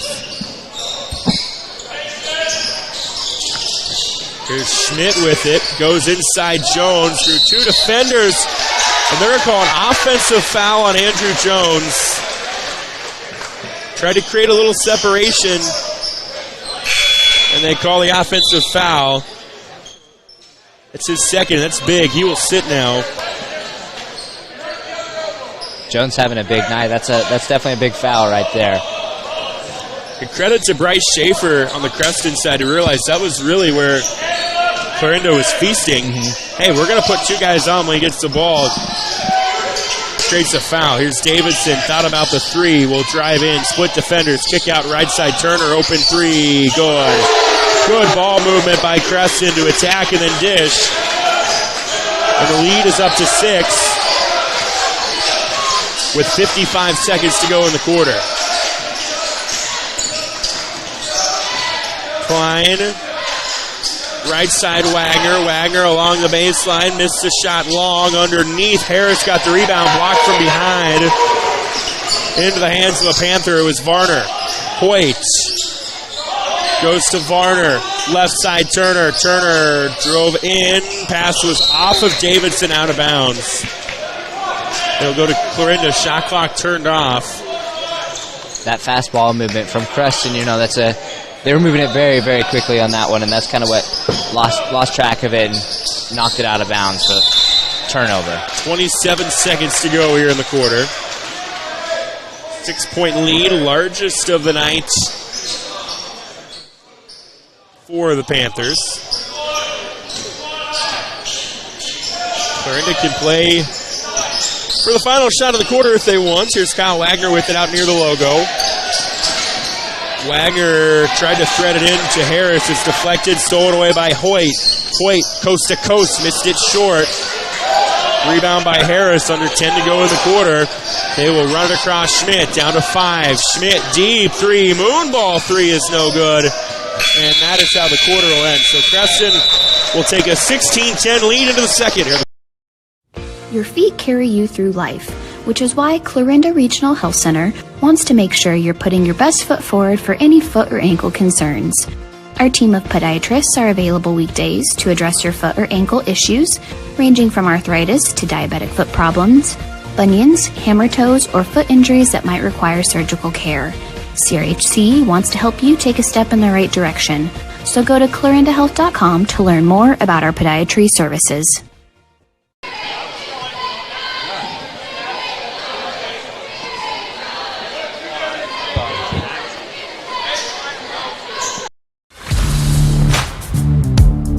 C&B is proud to support our local farmers. Rooted in agriculture, we are committed to our customers. You can shop local with C&B, your John Deere dealer, providing you with new and used equipment, parts on hand, and service all year round.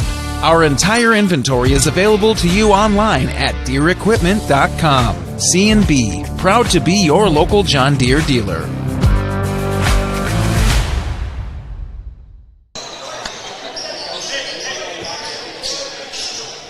On to the second we go here in Creston. It is a 16-10 Panther edge here in this boys basketball contest on the CMA video stream. Trevor Maynard, Tate and Amy with you. It is Creston basketball to start this quarter as well. It was 10-8 at one point in the first frame. Then Creston goes on 6 of the last 8. He can't get a bucket there as Parker Varner misses the 3. Creighton Tuzio on the glass for Clarinda.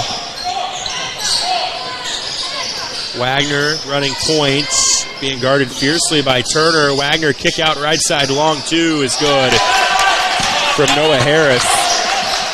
Good ball movement by Clarinda, sets that up. And it's 16-12. Here's a corner shot. The big man rushing does it again. Rushing off the bench. Is it a couple of those now? Yeah, 2 big threes now for rushing. And the lead is 19-12. Tuzio deep 3 trying to answer, missed it. Rebound by Hoyt. He will bring it up the floor. Lucas Rushing averaging 5 points per game, already exceeding that tonight. Hoyt, right side, Varner, back to Hoyt. Top of the key, Turner. Left corner, Rushing. Back to Turner. Turner attacking, left side, Rushing. Rushing now drove in, down to 10 on the shot clock. They'll go Davidson along the baseline. Back to Rushing. He will get the puppies in order again. That one is short. And the rebound is hauled in by Dalton Wright, who's back into the game now for Clarinda. Lucas Rushing had a chance to really blow this game open. Creston doing a great job passing the ball, moving it around, finding the open shot, and Rushing now with 3 of those open shots, able to make 2 of them. 6:10 to go here in the first half. Right to the hoop, no good. Fight for the rebound is a jump ball. Rushing and Tuzio were going for it. The arrow will favor Clarinda. Connor Wiley into the game for the first time tonight for Creston. They will sub, looks like they'll sub Varner out. Clarinda will give Wagner another quick breather. Underneath Tuzio, one dribble goes up, try to get some contact. Didn't get the contact he wanted, but he gets the bucket. And it's 19-14. Airway Rushing in transition and out no good. Long rebound tracked down by Clarinda with Wright. Left side Klein. Inside Tuzio. Tuzio going to get called for an offensive foul. I think they're going to get him on that little dip move, but I'll be honest, I did not see much there. That's just a little bit of a Coach Hannafin kind of pleading his case too. That was kind of a weaker call. That's one that usually they get away with down low. Yeah, I mean there wasn't like a. Yeah. Usually they're pretty evident. I'm not saying that it didn't happen. Usually they're pretty easy to spot. Definitely a close call. Here's Hoyt, pull-up jumper, might have been partially blocked. And then Parker Schoon, Braden Schoon is into the game, rebounds it along the baseline, out of bounds. It'll go back to Clarinda. 5:25 to go in the half, 19-14. Advantage Panthers. Clarinda brings it up the floor. Here's Wright. Left side Klein, corner shot Schmidt, no good. Harris with a nice rebound. Goes to Tuzio. Tuzio double teamed, and they're going to call another foul on Tuzio. That one was, I think, even less than the first one. Coach Connor Hannafin going to plead his case. And then a technical is called on Coach Hannafin. He must have said something that was not well liked. But I'll be honest. Again, this is a very neutral broadcast. I don't know what was said, so I can't say. That felt like a really quick tee. It did, and I think it was right as Coach Hannafin was getting ready to walk away is when he got him. He must have muttered something under his breath. You know, we can't hear from way up here. But you're right. That was a very quick tee, and there was not very much contact on that offensive foul. First free throw from Cale Turner, no good, or is good rather, and Coach Hannafin still pleading his case. He's got to be careful. He might get a second, and he did, and that's going to be an ejection. And Coach Hannafin now, he was at about maybe a 5. Now he's at about a 13. Yeah, I mean, I've watched a lot of Clarinda games, and before this, he was a girls' coach, you know, and I've seen him get very angry, and that was one of the smoother I've seen him, and now he's just erupting. So Coach Hannafin has been tossed. He is still giving the official the business. I will never say anything warrants an ejection or is grounds, as there's a free throw made. But I'll never say, like, oh, yeah, you're justified with that. But those were two. They were very. There weren't a lot there. Yeah, very, very quick. So Turner makes both, and I don't even know how many free throws we're at right now. He makes the next one, and all of a sudden, this is gone to a 23-14 lead, and we've got a timeout, which is good. We need to catch our breath. Back in a moment. Here it is. This is where my passion is my major. With more than 80 areas of study, dozens of clubs and activities to choose from, and advisors who ask the right questions and offer support, it's easy to be you at Iowa Western. Should we do another? At Clarinda Regional Health Center, our therapy providers are here for you to ensure that you receive the exceptional care that you deserve. We have therapists for physical, occupational, and speech therapy needs, as well as specialized services like pelvic floor therapy and lymphedema care. Whether you're recovering from a surgery or an injury, our team's goal is to get you back to optimal functional living. Learn more about our therapy team and services at clarindahealth.com.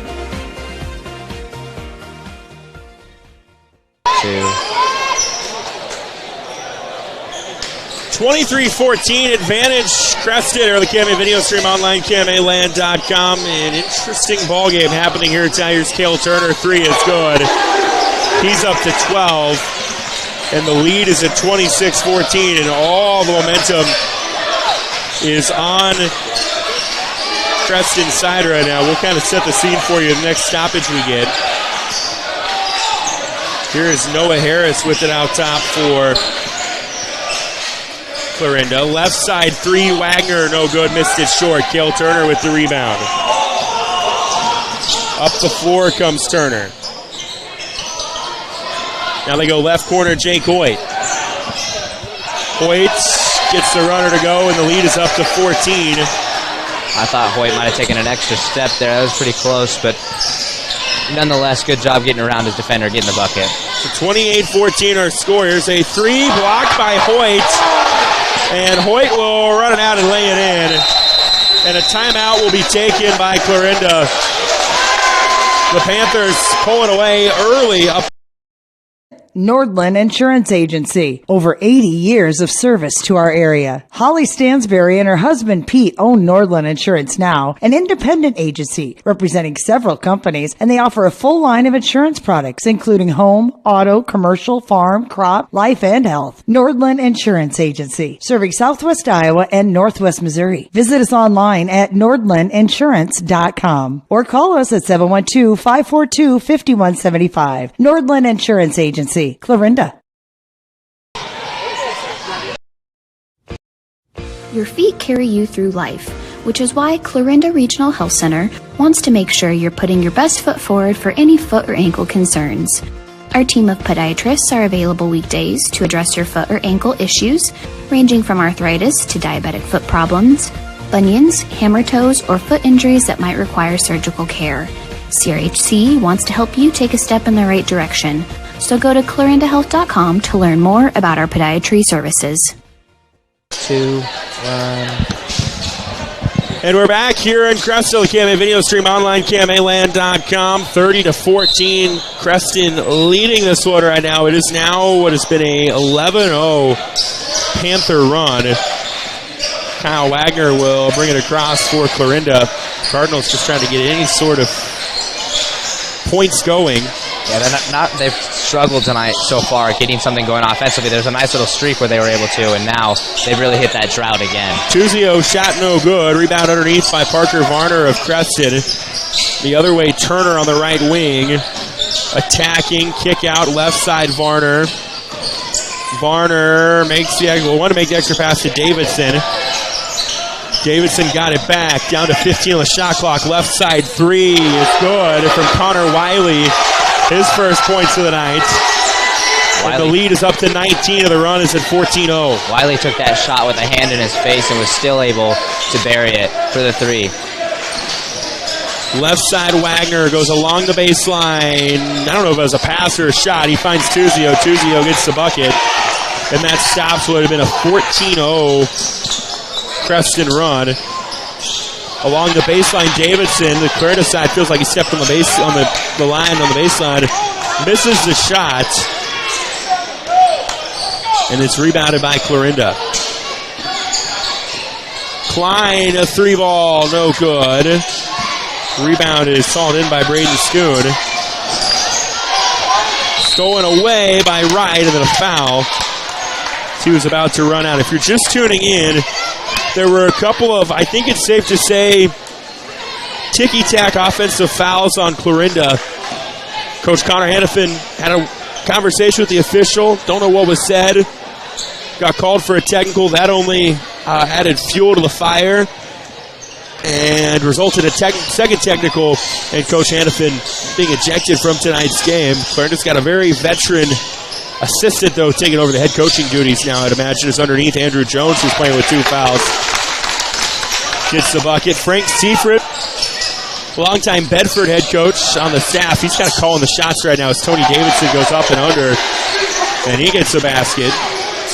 And it is a 35-18 lead right now for Creston. Shot no good by Clarinda. Schoon gets the rebound. Wagner's had a few really nice drives. He's just not able to get any of them to fall so far. Turner hits a 3. He's up to 15. The lead is at 38-18. Creston continues to grow their lead.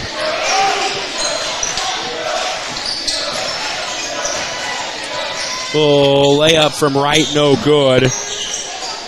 Rebound by Davidson. Attacking was Varner. He'll give to Davidson. Davidson now wants to attack. Nice little step through, kick out right side. Turner, the hot hand. Misses that one. Rebound by Wagner. Minute 10 left in the half. Tuzio had it for a moment. He gives to Klein. Down low, Jones. Right back, left side, right. 3-ball missed short. Rebound is grabbed by Creston with Parker Varner. Under a minute to go in the half.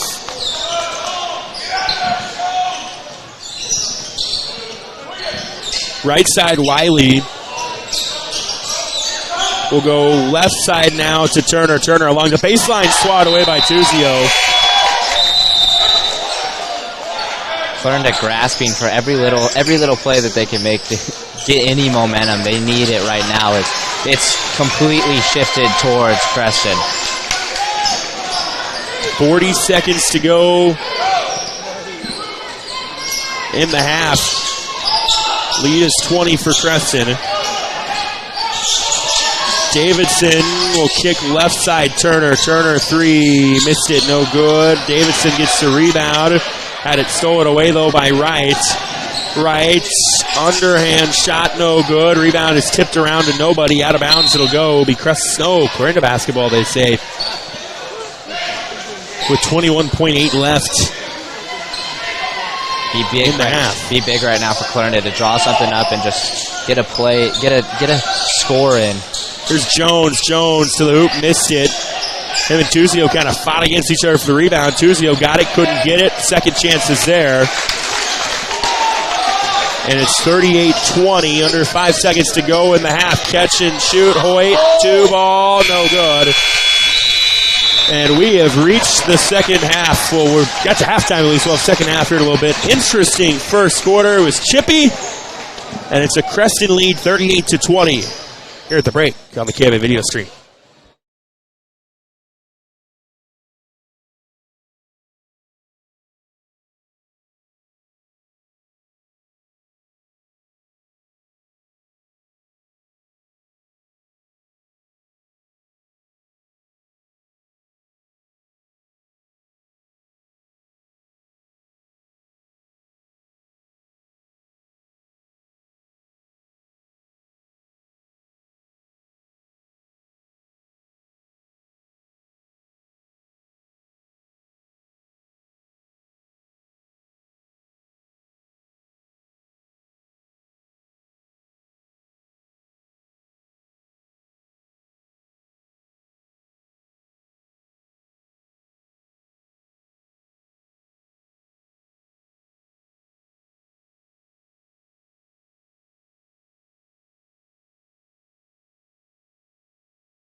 All right, we're back here in Creston on the KMA video stream. Online, KMAland.com. Trevor Mader and Tate and Amy with you here tonight's high school basketball action. A 38-20 Creston edge as we start the third quarter. It'll be Creston basketball as well. High post touch by Tony Davidson. Now they go Varner to Turner. Starters on the floor for Creston. Those being Turner, Millslagle, Varner, Hoyt, and Davidson. Here's a three. Varner got it. And Creston picks up right where they left off in the first half, and the lead is up to 21. The three ball has been their friend so far all night tonight. Yeah, that was the 8th one they've knocked down tonight. Wright splits the defender. He puts one up and in. 41-22, early stages of the second half. It was 19-14 at one point, and then Creston went on a run to balloon this lead up to where it is now. Here's a left side three. Varner trying to get hot. He does. I think you'd say he's heating up. Back-to-back threes from Parker Varner. When it rains, it pours, too. And this Creston team, they've just got all the momentum, and they took it right back after half. The lead is at 22, 44-22. Tuzio's, there's a foul called. That'll be on Creston. That's the second one on Jake Hoyt. Noah Harris into the game for Clarinda. Also, Aiden Johnson looks like will get his first minutes of the night. Dalton Wright will, it looks like, check out for the Cardinals. Harris with it, top of the key. Poked away by Turner into the hands of Wagner. Wagner goes left side to Johnson. They'll go around the perimeter. Wagner partially blocked at the free throw line by Millslagle. Into the hands of Varner. Hoyt, kick out left side. Turner driving in. Will toss it back out. They'll go around the perimeter. Right corner, Millslagle. Inside touch, Davidson. Split a defender, and he's fouled. And Tony Davidson will go to the free throw line. One thing to kind of look at right now is Creighton Tuzio walked off and headed to the locker room holding his head and then took a knee, and he had to go get the athletic trainer had to go check him out. So first free throw from Davidson is no good. Warner Schmidt will come in on the Clarinda side. Aiden Johnson checks out. Next one from Davidson, no good either. Varner got the rebound, and he will kick it back out, Davidson. Try to go in the right corner to Hoyt, stolen away by Jones. Wagner goes left side to Klein. Klein to Harris. Harris, kick out right side. Wagner, corner three, good. Clarinda's going to have any chance to come back in this game. They're going to get some outside shots to fall. They're going to need as many as possible as well, as this game is really kind of blown away from them. They've got to draw within close soon. 44-25, 5:20 to go in the third. Here's a little floater by Turner. Gets it off the glass and in. He's got 17 on the night. And the lead back up to 21 at 46-25. Every time Clarinda is able to score, Creston answers very nicely and just kind of keeps that lead at a nice, comfortable 20. Here's Schmidt with it out top, being guarded by Turner. Creston go to a man-to-man look. Right side, Harris cutting through the lane. Wagner, a little pull-up shot from him goes. Kyle Wagner has scored the last 5 for Clarinda. And then an offensive foul on the Creston side.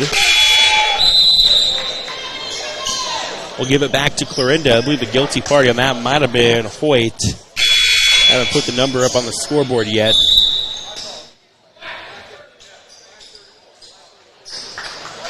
And then actually, no, they're going to flip it and say there was a foul on Andrew Jones. And Frank Seifert wants an explanation.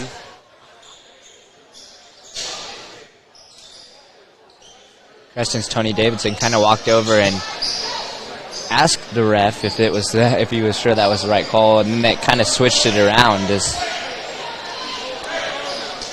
Coach Seifert has a conversation with the official. I don't know that they necessarily agree. Well, I don't know that anybody from Clarinda is probably going to agree with an official the rest of the night. Here's Davidson trying to spin around a defender. Outbound shot. What a shot from Tony Davidson. A lot of contact there. He's able to fight through contact and go up with it, and that's a big shot right there from Tony Davidson. Acrobatic bucket from him makes it 48-27. And a whistle and a foul, and is that going to be another offensive foul on Clarinda? It is. That's the fourth on Andrew Jones. So Jones, early on, it looked like their offense was going to revolve around him. They were getting him inside touches. He got called for an offensive foul early in the game. I think tried to peel a wrist. Mm-hmm. Just some not great. He's got to have a little bit better awareness there with 3 fouls. And now a foul on Clarinda as Jake Hoyt was trying to attack. 4:16 to go in the third. That's the first foul on Justice Fine of the night. Creston inbounded into the backcourt to Cale Turner. Turner kind of falling down into travel. That Turner lost his footing as he was trying to knife through the defense. Took one too many steps. Yeah, if he was able to kind of keep his footing there, he might have been able to go up with that one, but like you said, he lost his footing, was headed straight for the ground, had to kind of plant his foot to make sure he didn't hit the ground, and that's what they called the travel. 48-27, 4 minutes to go in the third. Fine airballs a 3. Cale Turner gets the rebound. Turner ahead to Millslagle.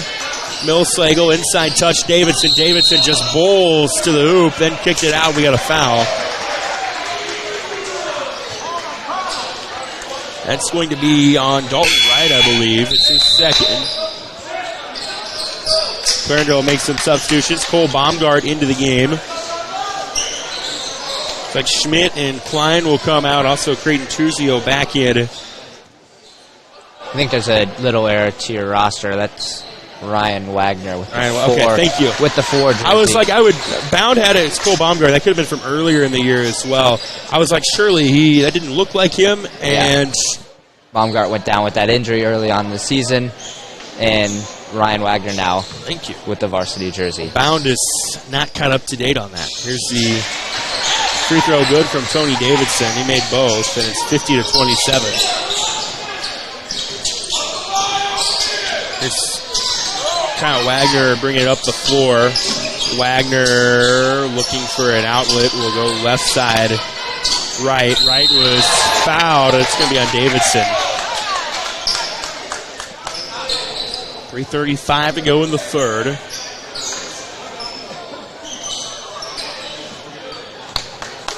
Second foul on Davidson.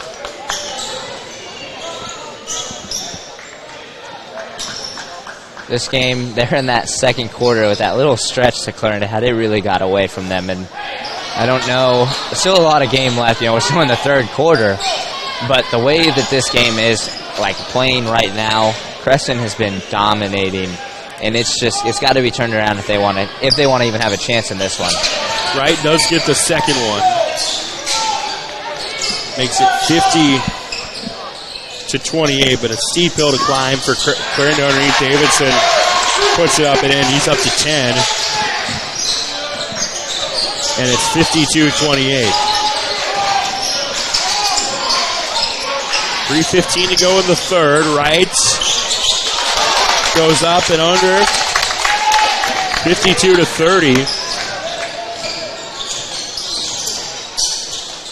Turner long pass to Lucas Rushing, who's back into the game. Now Turner thought about driving in. Will hand off to Rushing. High post touch. Hoyt trying to spin around his defender. Turnaround shot, no good. Rebound is tracked down by Wagner. That being Ryan Wagner.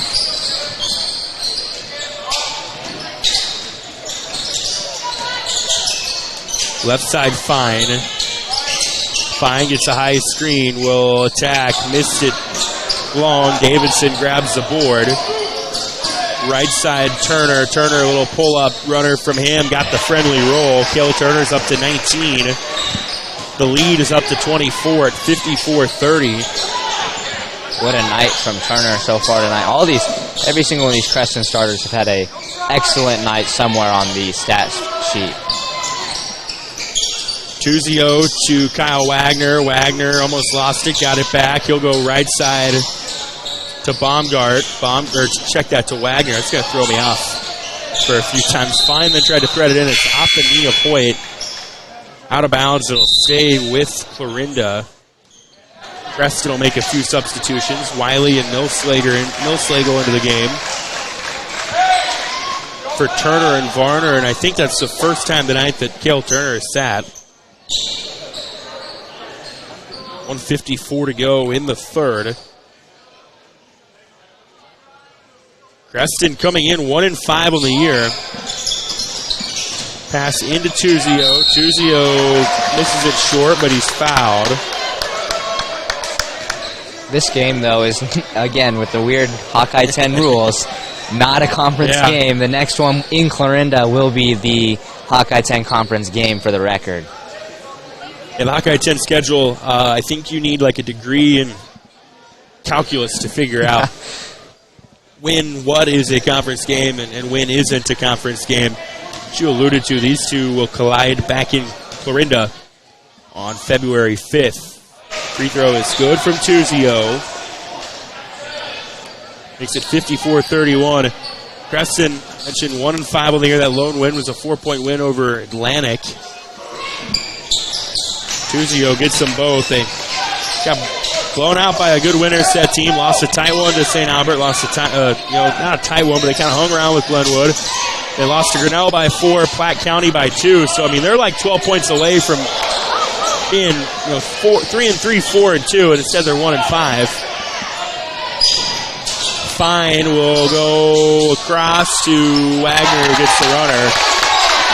And Ryan Wagner gets in the scorebook. The lead is 54-34. A minute 20 to go in the third.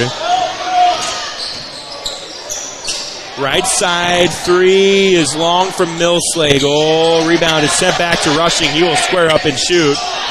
No good. Wagner crashes the glass.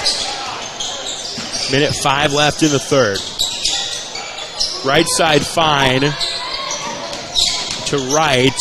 Wright tried to throw it into Wagner. He wasn't expecting it. It's out of bounds back to Creston. Wright was looking for Wagner on that one. Wagner didn't turn around and look for the ball. Miscommunication there between the Cardinals. Sam Klein into the game for Clarinda.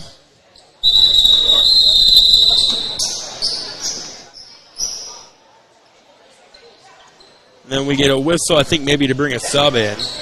I think it was some shoe tying going on in the right corner.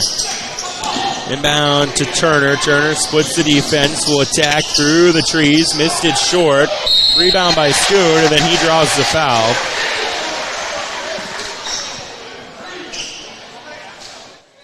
That's on Tuzio. It'll be his third.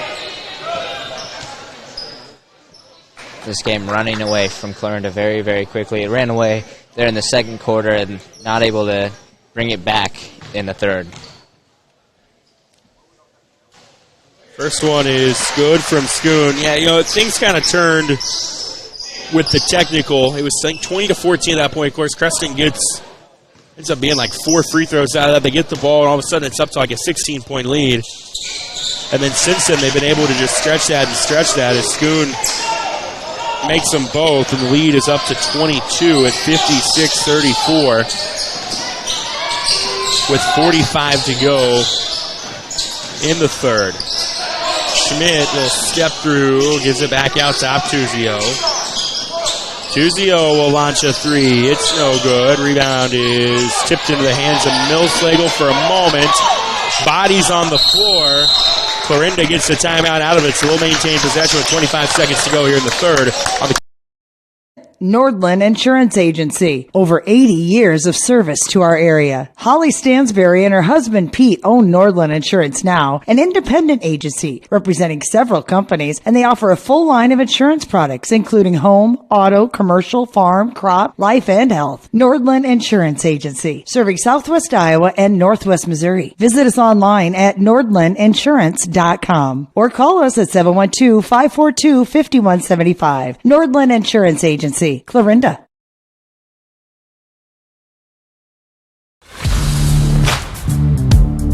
C&B is proud to support our local farmers. Rooted in agriculture, we are committed to our customers. You can shop local with C&B, your John Deere dealer, providing you with new and used equipment, parts on hand, and service all year round. Our entire inventory is available to you online at DeereEquipment.com. C&B, proud to be your local John Deere dealer.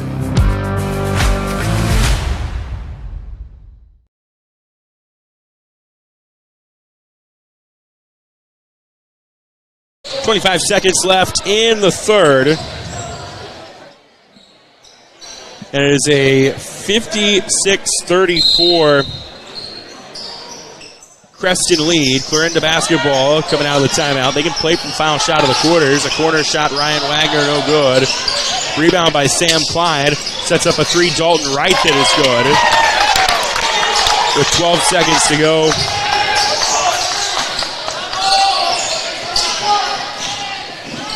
In the quarter, Turner up the floor, turnaround shot, no good, but he's fouled with 1.2 to go. So Cale Turner, a chance to add to his point total. He's had a strong night, up to 19 points. That's a rough foul there for Clarinda. You know, he just was second away from taking it to the quarter, and then tough foul. First one no good from Turner. Turner, quarterback of Creston State semifinal football team. It's the second one, and the lead is to 20, and that'll likely be where we are going to the fourth, as Tuzio's three is well short. And we'll go to the fourth, 57-37 our score on the KMA video. Here it is. This is where my passion is my major. With more than 80 areas of study, dozens of clubs and activities to choose from, and advisors who ask the right questions and offer support, it's easy to be you at Iowa Western. I'll just pull it at the end of the game instead of... At Clarinda Regional Health Center, our therapy providers are here for you to ensure that you receive the exceptional care that you deserve. We have therapists for physical, occupational, and speech therapy needs, as well as specialized services like pelvic floor therapy and lymphedema care. Whether you're recovering from a surgery or an injury, our team's goal is to get you back to optimal functional living. Learn more about our therapy team and services at clarindahealth.com.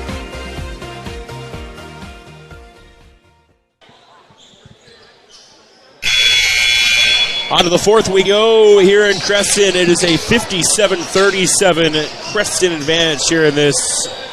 It's not really a Hawkeye 10 conference game. It's between two Hawkeye 10 conference opponents, but it's a non-conference game, if that makes sense. Trevor Mater, Tate Amy with you here down the KMA video stream. Makes no sense to the normal person, but it is what it is. Got to fill your schedule somehow, I guess. Third to basketball to start the fourth. Not anymore as it's deflected and stolen away by Parker Varner. He'll feed underneath the Cale Turner, who puts it up and in. Turner up to 22 on the night. That's the Creston lead as well. Early here in the fourth. Tuzio to Klein. Klein, catch and shoot three is there. 59-40. Shot left short by Turner. Rebound by Tuzio. Wright will bring it across. Right corner, Wagner feeds it inside. Tuzio, turnaround shot is there. He's into double figures with 10. 59-42, Creston with 7 to go. You have to score almost every single possession, though, with the deficit that they're kind of down right now here in the fourth. They're going to need to stop Creston quite often and score every single possession. Turner is going to get called for the charge. Wipes out an offensive possession. Yeah, if you're Clarinda, you've got to get points. Either you've got to get threes or you've got to get points with the clock stopped. And you've also probably got to get some stops as well. Yeah. Down 17, definitely got to get some stops. And that's been a major struggle for them, too, is getting stops. They've been able to score a decent amount, but getting stops defensively has been a struggle. Wright is fouled. He'll go to the free throw line. This is also something that they have to capitalize on. Free throws, the clock is stopped. You've got to be able to get as many points as possible. Here's the free throw from Wright that is good, and it's at 16. This is the deficit, 59-43. Creston led 16-10 after one, 38-20 at the break. Wright, who's got 9 of the night, misses the second one. The rebound is sent out of bounds. Let's say last touch by Clarinda. So to Creston it goes. With 6:32 left in the third, and a timeout taken by head coach Bryce Schaefer to avoid a 5-second call. He'll Nordland Insurance Agency. Over 80 years of service to our area. Holly Stansberry and her husband Pete own Nordland Insurance now, an independent agency representing several companies, and they offer a full line of insurance products, including home, auto, commercial, farm, crop, life, and health. Nordland Insurance Agency, serving Southwest Iowa and Northwest Missouri. Visit us online at nordlandinsurance.com or call us at 712-542-5175. Nordland Insurance Agency. Clarinda.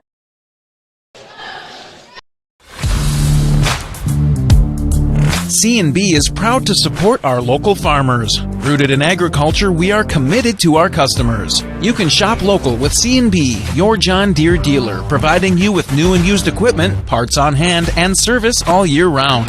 Our entire inventory is available to you online at DeereEquipment.com. C&B, proud to be your local John Deere dealer. 2, 1. 6:32 left in this one. 59-43 in favor of Creston. Or the KMA video stream online, KMAland.com. Trevor Bader, Tate and Amy with you here tonight. Creston basketball at the timeout. Clarinda going to go to a man-to-man look, try to speed Creston up, maybe force some turnovers. So they will bring it across. Will Creston with Turner. Turner got a pick and roll from Davidson. Now Turner on the three, missed it short. It'll go out of bounds. Back to Clarinda, but still a monster mountain to climb.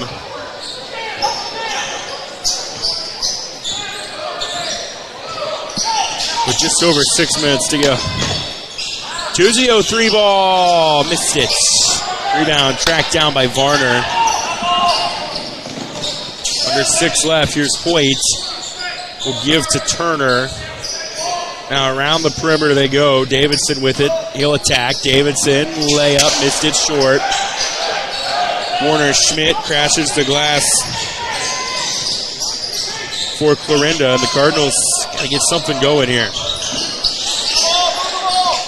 Schmidt overthrew Klein. It's stolen away by Millsagel. Stolen back away for a moment by Clarinda. This got clunky. Creston ends up with it. Coach Schaefer will take another timeout. We'll take one with him. 5:24 left. Here it is. This is where my passion is my major. With more than 80 areas of study, dozens of clubs and activities to choose from, and advisors who ask the right questions and offer support, it's easy to be you at Iowa Western. 2, 1. 5:24 to go here in the fourth quarter, 59-43. Advantage Creston. The Panthers trying to get their second win of the year. It'd be a non-conference win against a conference opponent. So they're 1-5. Very well could be 3-3, 4-2. It's a big win coming out of break, though, for them if they're able to hold on to it. Turner attacking, works around his defender, missed it. Tuzio gets the rebound.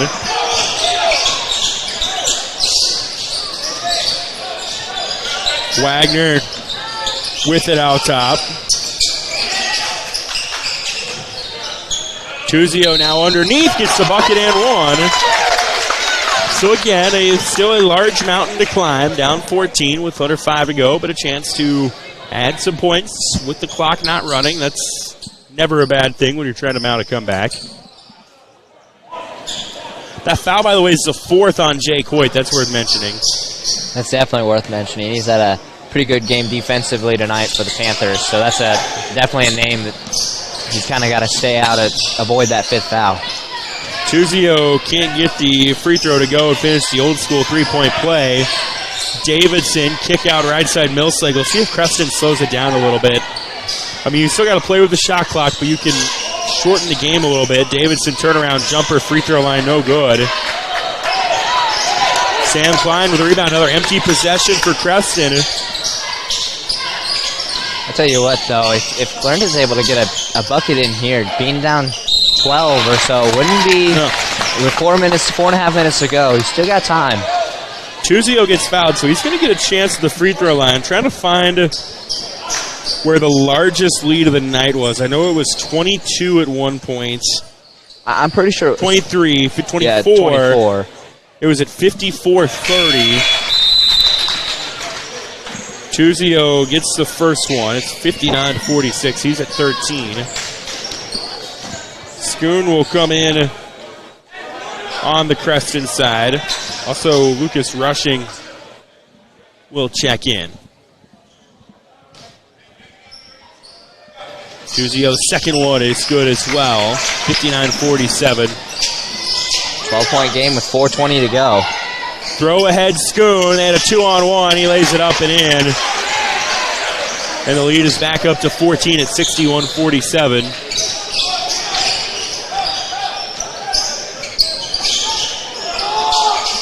High post touch, Tuzio. Tuzio contested shot off the glass, too strong. Rebound by Rushing.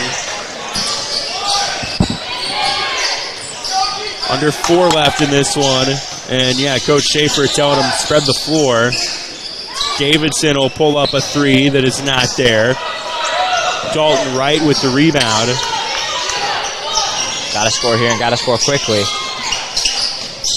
Yeah, you're almost to the point, if you're Clarinda, your empty possessions that you have are slim to none.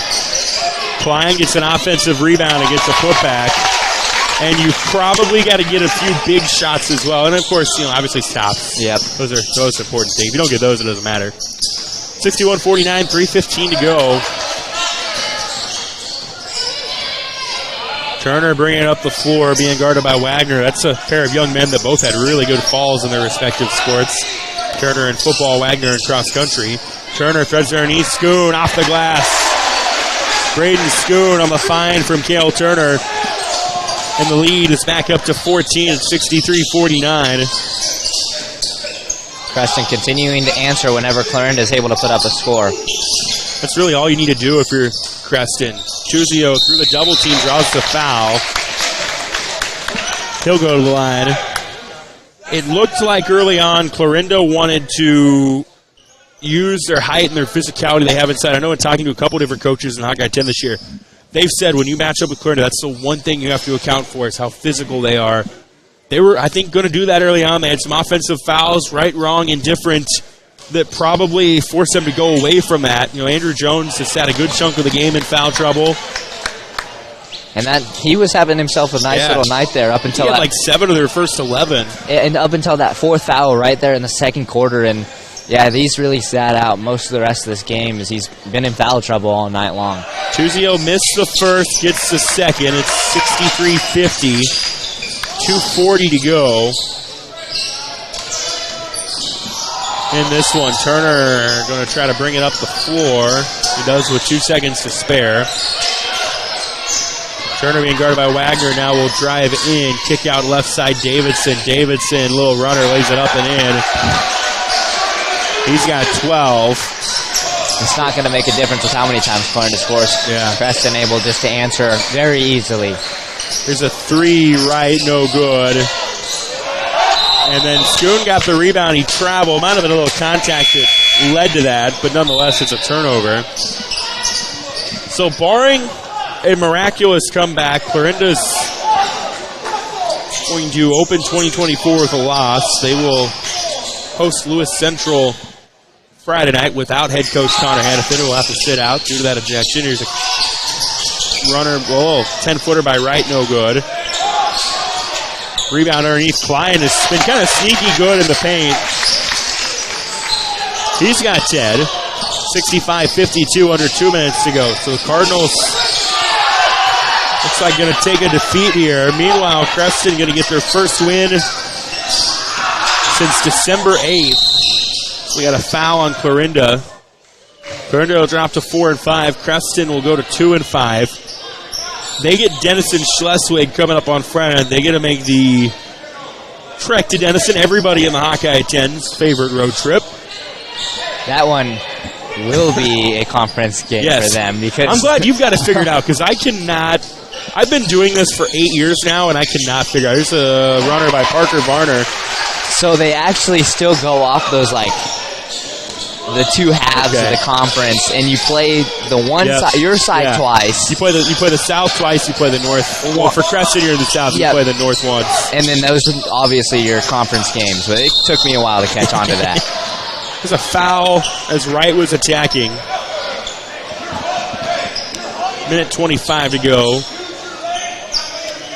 So they will get Denison on Friday. Again, they'll make Creston to Denison, I think, is definitely the longest road trip in the Hawkeye 10, unless Creston to Carroll's a little bit further. Then they get Lewis Central coming up next Friday. So they have a 7-day break after Friday. That free throw is no good from Wright. They'll get Shenandoah the week after, a young Shenandoah team, and they get maybe the best team of the Hawkeye 10 in Kemper Catholic coming up on January 19th. So, we're getting to the point here where you'll see some teams maybe play like 3 or 4 games in a week. Creston's got 5 games in the next 16 days. The second free throw is good from Wright. He's at 10. That's the third Cardinal in double digits with 1:25 to go. Meanwhile, Clarinda, we mentioned kind of their schedule with Lewis Central. Then they get Atlantic next Tuesday, Sydney next Thursday, Shenandoah next Friday. This point will break out. So Clarinda's one of those teams, they're going to play, whereas we talked about Creston playing 5 games in 16 days as Spoon is fouled. You know how many games Clarinda's going to play in the next 16 games? They're going to play 7.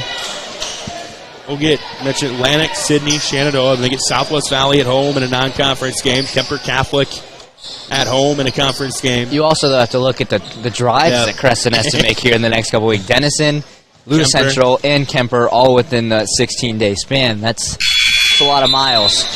Schoon misses the first one, so Creston is going to be... It's a team that it's still early in the year. They're going to be a tough egg to crack when it gets to postseason time. The length they've got, the athleticism they've got. Coach Bryce Schaefer, a very... Free throw is good by Schoon. Very kind of analytically minded head coach. I know they take pride in being efficient, taking charges, all of kind of the hardcore basketball stuff. As Sam Klein knocks down a 3, it's 71-53. I tell you what, though, when you talk about like Creston and their kind of their slow start that they had, this coming part of the season is definitely one of my favorites because we really see how good these teams actually are and what they're going to look like in the postseason. Yeah, this is the point of the year where you really start to figure out who teams are. I don't want to say like contenders, pretenders, but you start to see, okay, what teams really hit the lab over Christmas break and said, okay, here's where we got to get better. And maybe what teams didn't quite make the leaps of others. And they have those back-to-back games, like you said. They start playing those more games. It's just it's a crowded time, and it really shows. You get night in, night out, what teams are going to be the best tournament teams and how well they're going to do in the postseason. You get the rust, too, that you might have had, say, from a football season or a cross-country season. That is long gone by now. If you're not in basketball shape by January 3rd, you're probably not going to be in basketball shape. So this is a very fun part of the year as we get into January. Of course, KMA Sports has oodles of coverage coming your way. I'll be in Trainer tomorrow night. Big one, the Western Iowa Conference. Underwood Trainer. I've been stoked for that one since I put it on the schedule. As there's a foul by Warner Schmidt as Ray was bringing up the floor for Creston. Also, we'll have Shenandoah Fremont Mills tomorrow night. All kinds of fun Friday nights. Harlan St. Albert, HSTW Tri-Center, Lenox Southeast Warren. We'll have other fun broadcasts come up. Maryville playing Abraham Lincoln in what should be an epic game. We'll have the Fairfax tournament, the Corner Conference tournament. Yeah, January is such a fun month. We get a foul on Clarinda. Season's definitely really getting underway now. That first December month, it's like trying to shake off rust, see what teams are kind of like. But this January is what makes or breaks teams. Clarinda intentionally fouling down 68-56 with 56 seconds to go in this one. Be the third straight loss for the Cardinals. They started the year 3-1. Free throw is good for Creston. They let one slip away from them against Glenwood. Yeah. Rolled past Shenandoah's Tommy Sand made the first free throw for the Panthers. Yeah, now they get that tough opponent next against Lewis Central, who's shown that they're a good team. And, that'll be a tough opponent for both the girls and boys side here at Clarinda. Second one no good from San and OU, and Alex List will have that one. Here's Wright driving hard to the rack, missed it. Rebound is plucked away by Klein. I've been impressed with him underneath. And then a foul with 44 seconds to go. Yeah, Sam Klein doesn't show a ton of height, but he's able to go up strong, get the board, and able to put back some nice shots. Free throws coming for Creston. Jake Hoyt back into the game. And at the free throw line. Knocks down the first. And the lead is up to 14. 70-56 our score. Next one from Hoyt is good. Give him 12 on the night. He will come out. That'll end his evening. As Josh Schaefer will come into the game. Schaefer was another big piece to the football success that Creston had this year. Here's Tuzio, 3-ball from him, no good. Rebound and a travel by Creston as they try to grab the rebound. 35 ticks to go. It'll be Clarinda basketball.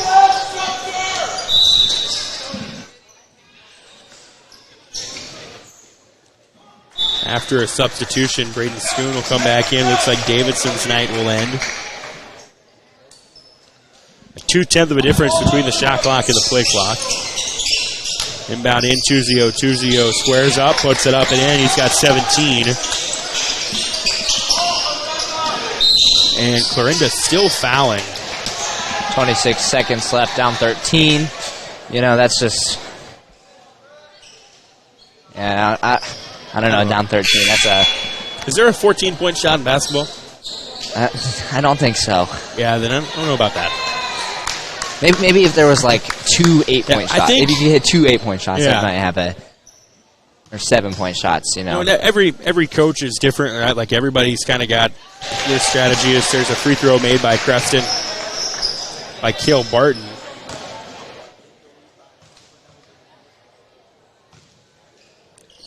And Barton makes them both. And now we get a timeout in the game that'll just never end. 72-58, 27 seconds. Let's keep it here on the KMA video stream. I mentioned all kinds of fun coming up throughout the month of January. Tomorrow, I am super pumped. Trainer, Underwood. Two teams that I think it's safe to say there's no love lost between them. It doesn't matter if it's football, baseball, basketball, tiddlywinks. Trainer wants to beat Underwood. Underwood wants to beat Trainer. those are the teams we in the Western Iowa Conference right now. That is going to be an epic one. You can watch that at KMAland.com. I'll have the call up alongside Keith Christensen. I mentioned you and Alex Lewis will have Clarinda Lewis Central coming up on Friday night. And all kinds of other fun. Not only do we have basketball, we've got wrestling with the John J. Harris tournament coming up in a couple weeks. Hawkeye 10 right back here in this very gym. Just January is a fun month, that's for sure. And it kind of settles down a little bit February, but that first couple weeks of February, 2 weeks of February, they're busy. I would say February does not settle down, but it's definitely a different kind of crazy. Missed shot by Tuzio. Bodies on the floor for the rebound. They just kind of punch it out. Down to the final 10 seconds of this one. It is tipped out of bounds. Right when I thought Creston was going to be able to hold on to it and end the game, tipped out of bounds. Down to the final 10 seconds. Creston will inbound it.